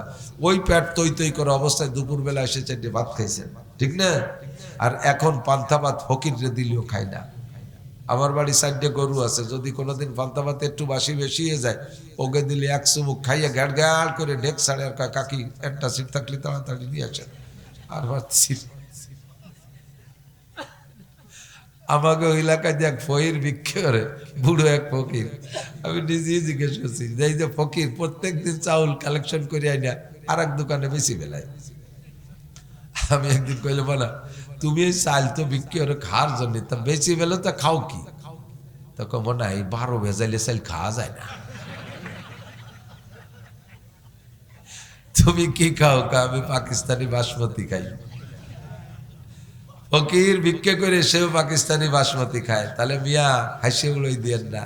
তা 20 কোটি মানুষ, ভূখণ্ড ছোট হয়ে গেল, চাষি জমি, তারপরও ফকিরি বাসমতি খায়, গরুতি পান্তা ভাত খাইয়ে গ্যাড় গ্যাড় করে ডেক ছাড়ে, তারও গ্যাস হয়।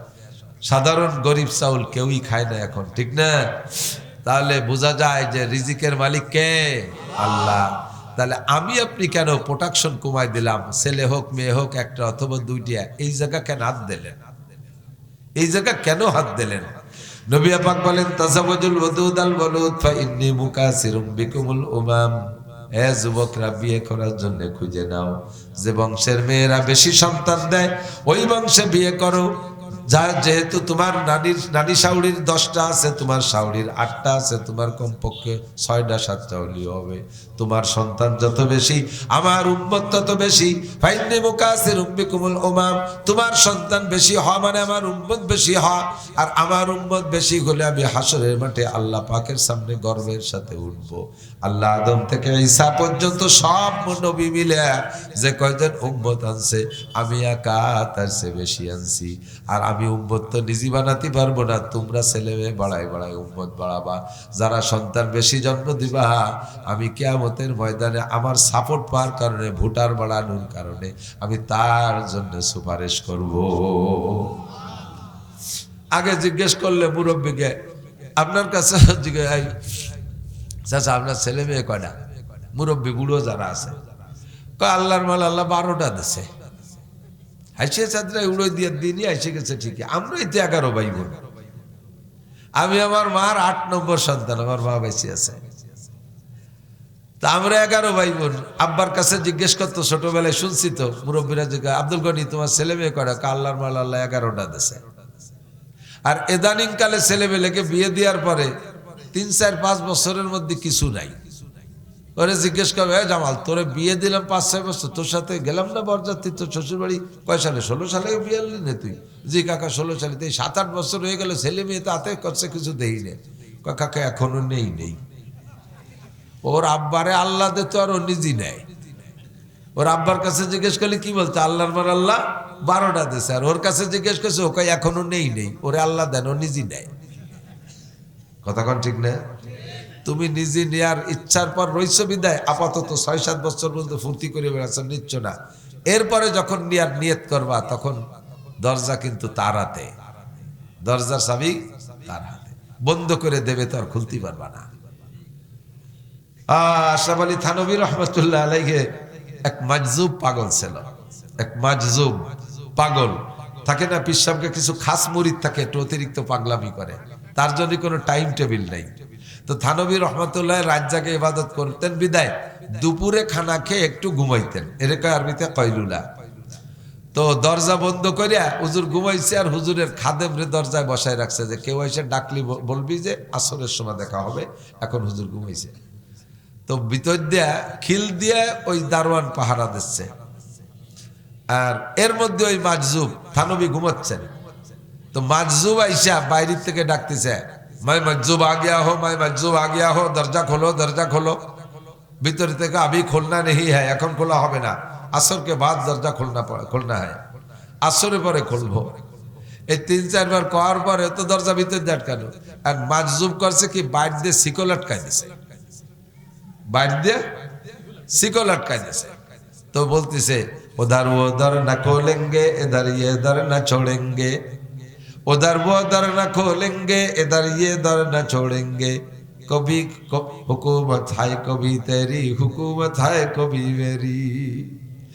আচ্ছা ঠিক আছে মিয়া, ওই পাশটা দরজা বন্ধ করে দিয়েছ, আমি এটাতে সিএল আটকাই দিছি, এখন মাতুব বাড়ি তোমার হাতে, একটু পরে আমার ভাই ধরা লাগবে না। যখন দুইজনে উঠে বাইরে পেশাব পায়খানা করতে যাবা, পেশাব পায়খানা তো সে সময় ভিতরে থাকতো না, বাইরে থাকতো, সে সময় আমারে পায় ধরা লাগবে না, আমি সে সময় সিএল আটকাই দিয়ে বসে থাকলাম, খুলবো না। থানভী রহমতুল্লাহ আলাইহি কেবল ঘুম আইছে, ওর এই কিস্সা শুনছে, শুনে কয় তাড়াতাড়ি খুলিয়ে দে, পাগলকে সাথে কোনো পীরগিরি চলে না। তুমি এখন 7 বছর আনন্দ করার জন্য তুমি দরজা পিছন ভিতর দিয়ে বন্ধ করে দেছো, মালিক যদি বাইর পাইতে শিকল আটকায় দেয়, সারা দুনিয়ার ডাক্তার বাইটে খাওয়ালিও আর একটা ফুটাইতে পারবা না।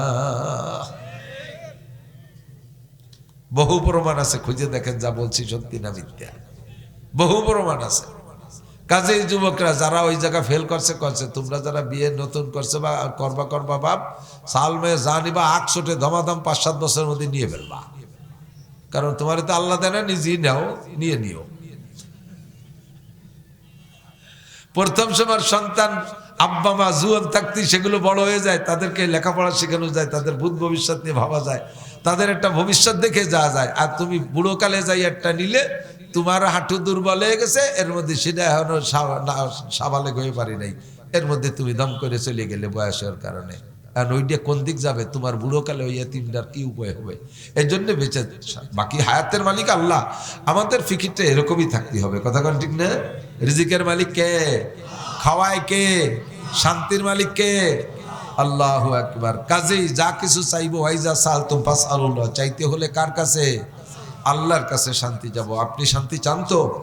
আমি শান্তি চাই। শান্তি 2 জিনিসের নাম, বলেন কয় জিনিস? 2টা জিনিসের মধ্যে শান্তি, টোটাল শান্তি 2 জিনিসের মধ্যে সীমাবদ্ধ। জানেন না কি কি? 2টা জিনিসের একটা হলো রিজিক, একটা কি? রিজিক। রিজিক মানে খালি ভাত না। আমার মানবিক জীবনে, এই পার্থিব জীবনে চলতে যাহা কিছু লাগে, ভাত, রুটি, পিঠা, ফল, ফ্রুট, মিষ্টি, ডিম, আন্ডা, গোশ, মাছ, কাপড়, চুপড়, মোটরসাইকেল, বাইসাইকেল, প্রাইভেট কার, দালান, কোঠা, গাড়ি, বাড়ি, সোনা, দানা, যা কিছু লাগবে সব কিছুর নাম রিজিক। সব কিছুর নাম রিজিক। এই পর্যাপ্ত থাকা, এইটা পর্যাপ্ত থাকা এবং ক্রয় ক্ষমতার মধ্যে থাকা, এলো সুখের অর্ধেক। আর অর্ধেক কি? আর অর্ধেক হলো দুশ্চিন্তা মুক্ত নিরাপদ জীবন যাপন করা। কতক্ষণ? আমাদের যে সকল নেতারা গত টার্মে ছিলেন, আপাতত তারা দেশে নেই, তাদের কিন্তু ওইগুলোর অভাব ছিল না, এখনো অভাব নেই। লাখ লাখ কোটি কোটি টাকা। আমি বাংলাদেশের কোন একজনের খবর শুনছি, যিনি এখন জেলে আছেন, উনার একটা ট্যাবলেট কিনে খাইতেও জেলারের কাছে বলা লাগে যে আমার জন্য একটা ট্যাবলেটের ব্যবস্থা করে দেন। অথচ উনার ইন্ডাস্ট্রিতে চাকরি করে, বাহিরে উনার বহুত ইন্ডাস্ট্রি আছে, উনার ইন্ডাস্ট্রিতে চাকরি করে 5 লাখ 6 লাখ টাকা বেতন নিয়ে যাচ্ছে, আর উনি জেলখানার মধ্যে একটা ট্যাবলেট জেলারের কাছে থেকে খয়রাত করে খাওয়া লাগতেছে। কতক্ষণ? রিজিকের অভাব নাই, সব কিছু আছে, কিন্তু নিরাপদ জীবন ব্যবস্থা নাই। আল্লাহ পাক বলেন দুইটা জিনিসের মধ্যে তোমার জাগতিক শান্তি তুমি আমার কাছ থেকে চেয়ে নাও। আতিনা ফি দারে দুনিয়ানা হাসান, আতিনা ফি দারে উকবানা হাসান, রব্বানা আতিনা ফিদ দুনিয়া হাসানা ওয়া ফিল আখিরাতি হাসানা ওয়া কিনা আযাবান নার। আল্লাহ দুনিয়ার জীবনে এই দুইটা জিনিসের মধ্যে শান্তি তুমি দুইটা জিনিসই আমাকে দান করো, আখেরাতেরও শান্তি তুমি আমাকে দান করো। আখেরাত দুনিয়ায় একই ব্যক্তির ভিতরে একই টাইমে সুখ শান্তিও ঢুকতে পারে, আবার তাৎক্ষণিকভাবে অশান্তিও আসতে পারে। একই 70 বছর হায়াতের ভিতরে কিছু টাইম সুখ আর কিছু টাইম দুঃখ এমন হতে পারে। একই দিনের ভিতরে সকাল বিকাল সুখ শান্তি আর অশান্তি ঢুকে পড়তে পারে কি পারে না? সকালে সুখ বিকেলে অসুখ, সকালে সুস্থ বিকেলে অসুস্থ, সকালে শান্তি বিকেলে অশান্তি, সকালে প্রাচুর্যতা বিকেলে অভাব, একই দিনের মধ্যে এরকম আসতে পারে। আর আখেরাতে যায় সব ভাগ হয়ে গেছে। একবার যদি শান্তির মধ্যে ঢোকে জীবনে অশান্তি দেখবে না, আর একবার যদি অশান্তির মধ্যে ঢোকে জীবনে কোনোদিন শান্তির মুখ দেখতে পারবে না। ফি নারি জাহান্নাম খালিদিনা ফিহা আবাদা। আখেরাতের অশান্তি জাহান্নাম, 1 সেকেন্ডের জন্য বের করা হবে না। আখেরাতের চিরশান্তি জান্নাত, জান্নাতিন তাজরি মিন তাহতিহাল আনহারু খালিদিনা ফিহা আবাদা রাদিয়াল্লাহু আনহু ওয়া রাদু আন। তোমার নিয়ত থাকবে আমি বিসিএস ক্যাডার হইতে পারলে, বিসিএস পাস করতে পারলে সর্বপ্রথম আমি ম্যাজিস্ট্রেট হব, এরপরে ধীরে ধীরে আমার প্রমোশন হবে। আমি কি বলা হয় যে এভাবে একসময় আমি ডিসি হব, এরপরে আমি সচিব হব, আমি যদি জজ হতে পারি, বিচার পর্যায়ে যেতে পারি, তাহলে একসময় আমি দায়রা জজ হব, একদিন আমি বিচারক হব। আমি যদি বিচারক হইতে পারি আমার কোর্টে কোনো ঘুষ চলবে না, আমি পরিষ্কার সঠিক বিচার করব। আমি যদি ডিসি হতে পারি আদর্শ ডিস্ট্রিক্ট গড়ব। আমি যদি এসপি হতে পারি আমার লাইনের যত পুলিশ আছে সবাই নামাজি বানাবো। আমি যদি ওসি হতে পারি থানার মধ্যে কোনো ঘুষ চলবে না। এই নিয়ত করে তুমি বিসিএস ক্যাডার হও, জেনারেল যত পড়ো তোমার জেনারেল পড়াগুলো দেখতে দুনিয়া, কিন্তু ওটার পেট ভরা নেকি আর নেকি। কতক্ষণ? পক্ষান্তরে যদি তুমি আখেরাত করো কিন্তু ওইটা আল্লাহর হুকুম আর নবীর তরিকায় মেলে না, তাহলে ওই আখেরাতের কাজটা গুনার কাজে পরিণত হয়ে যাবে, ওটা ইবাদত হবে না। হুজুর বলেন ওয়াকাম মিন আমালিন ইউতাসাওয়ারু বিসূরাতিল আমালিল আখিরা সুম্মা ইয়াসিরু মিন আমালিদ দুনিয়া বিসুইন নিয়াত। আবার অনেক কাজ আছে, এদিকে অনেক কাজ আছে দেখতে মনে হবে সম্পূর্ণ ইবাদত ছাড়া এই জায়গা অন্য কোনো কিছুই নাই, অথচ সেইটার থেকে তুমি একটা নেকিও পাবা না। মসজিদ বানানোর চাইতে ভালো কাজ হয়? কথা কান?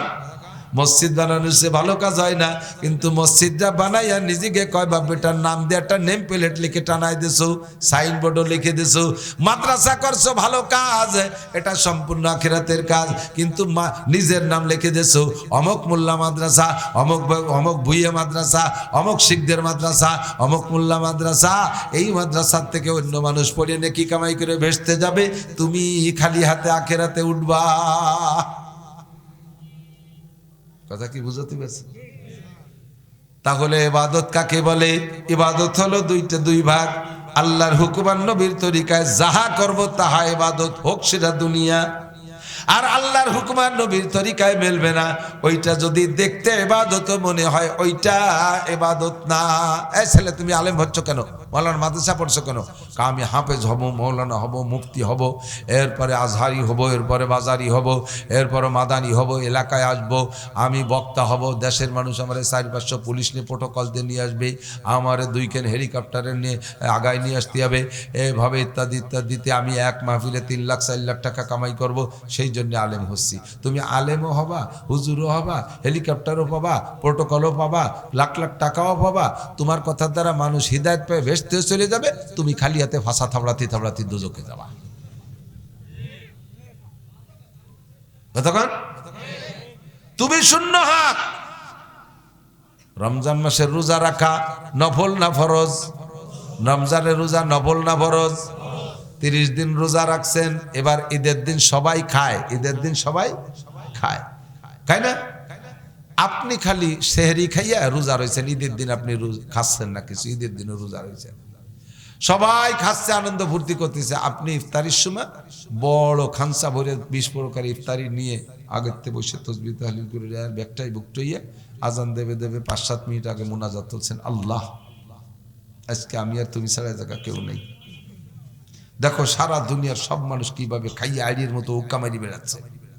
আমি আজও রোজা, নফসরে আমি দমন করছি, আজকেও সাইজ করে দিছি আমার নফসকে, আমি আজও রোজা। তাহলে যেদিন সবাই আনন্দ করতেছে সেদিন আমি আমার নফসের সাথে জিহাদ করছি, আমি আজকে রোজা রয়েছি। বলো আল্লাহ আজকে তুমি আমার কি পুরস্কার দিবা বলো? আজকে কিন্তু আর কেউ চাচ্ছে না, আমি একা আর তুমি একা। আল্লাহ আজকে তোমার জুতো দিয়ে দূরে বাড়ি দেবো। এই বদমাইশ তোর আজ রোজা থাকতে গেছে কিনা? এত সুন্দর রোজাটা, তাও ইবাদত হলো না। কেন হলো না কন্ত? আল্লাহর হুকুম আর নবীর তরিকার সাথে মিল হয় নাই, সেই জন্য। কথা কি বুঝাতে পারছি? বাউল গানটা বাউল গান গায়, বাউল পাল্টি বাউল গান গায়। একটু খোঁজেন তো কোন নবী রসুল বাউল গান গাইছে?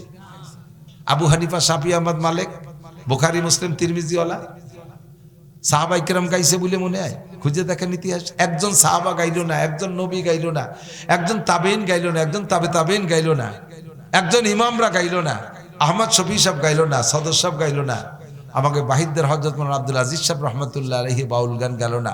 যারা জীবনটা কোরআন হাদিসের মধ্যে কাটায় দিল তারা বাউল গান গেল না। তাহলে এই বাউল গান শরীয়তের গান, মারেফাতের গান, হাকিকাতের গান, তরিকতের গান হবে কি করে? কেন হবে? একটু ভাবলেই তো সারে লাথি মেরে চলে আসা সহজ। কথা কন। যেই গানটা আল্লাহর হুকুম আর নবীর তরিকায় মিল খাবে না সে গানটাও গান না। যেই নামাজ আল্লাহর হুকুম নবীর তরিকায় মিল খাবে না সেই নামাজ কি বলে? সে নামাজও নামাজ না, সেই রোজাও রোজা না, তিলাওয়াতও তিলাওয়াত না। শরীর নাপাক, গোসল ফরজ হয়ে গেছে, আপনি বড় একখান কোরআন শরীফ ধরিয়ে খুলিয়ে পড়তেছেন। এই নাপাক শরীরে আপনি কোরআন শরীফ ধরছেন কেন? লা ইয়ামাসসু ইল্লাল মুতাহহারুন কেন বলতে? আপনার এই সম্ভব ভর্তি হয়েছে কিনা? পায়খানার মধ্যে গেছেন, হাতে এক গাছ তসবিহ নিয়ে গেছেন, কিছুক্ষণ বসে থাকবেন, এখানে বসে আল্লাহ বসে, এই পায়খানার মধ্যে বসে আল্লাহ বিল্লি হলে এটা ইবাদত হবে? তাহলে ইবাদত সংক্ষেপে বুঝিয়ে ফেলে বুঝতে তো পারছি। কোন আমি আপনি জেনারেল শিক্ষিত মানুষ বা সাধারণ পাবলিক আমরা জানি না ইবাদত কাকে বলে। এই ইবাদতগুলো জানার জন্য একজন হক্কানি আলেম পীর সাহেবকে ধরতে হবে, যে হুজুরের সাথে মন খুলে সব কথা শুনিয়ে শুনিয়ে আমল করা যায়। আর দাওয়াত ও তবলিগের সময় লাগাইতে হবে, উলামায়ে কেরামের কাছ থেকে শুনিয়ে নিতে হবে। এ জায়গা কখনো হস্তক্ষেপ করবেন না, মাতুব্বারি মোটে করবেনই না।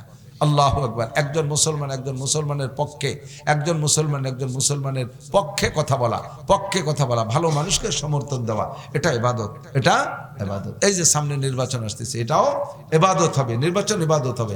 যদি আপনার নির্বাচনটা যথাযথ সঠিকভাবে একজন ন্যায্য ইমানদার আল্লাহ ওয়ালা মানুষকে আপনি ভোটটা দেন।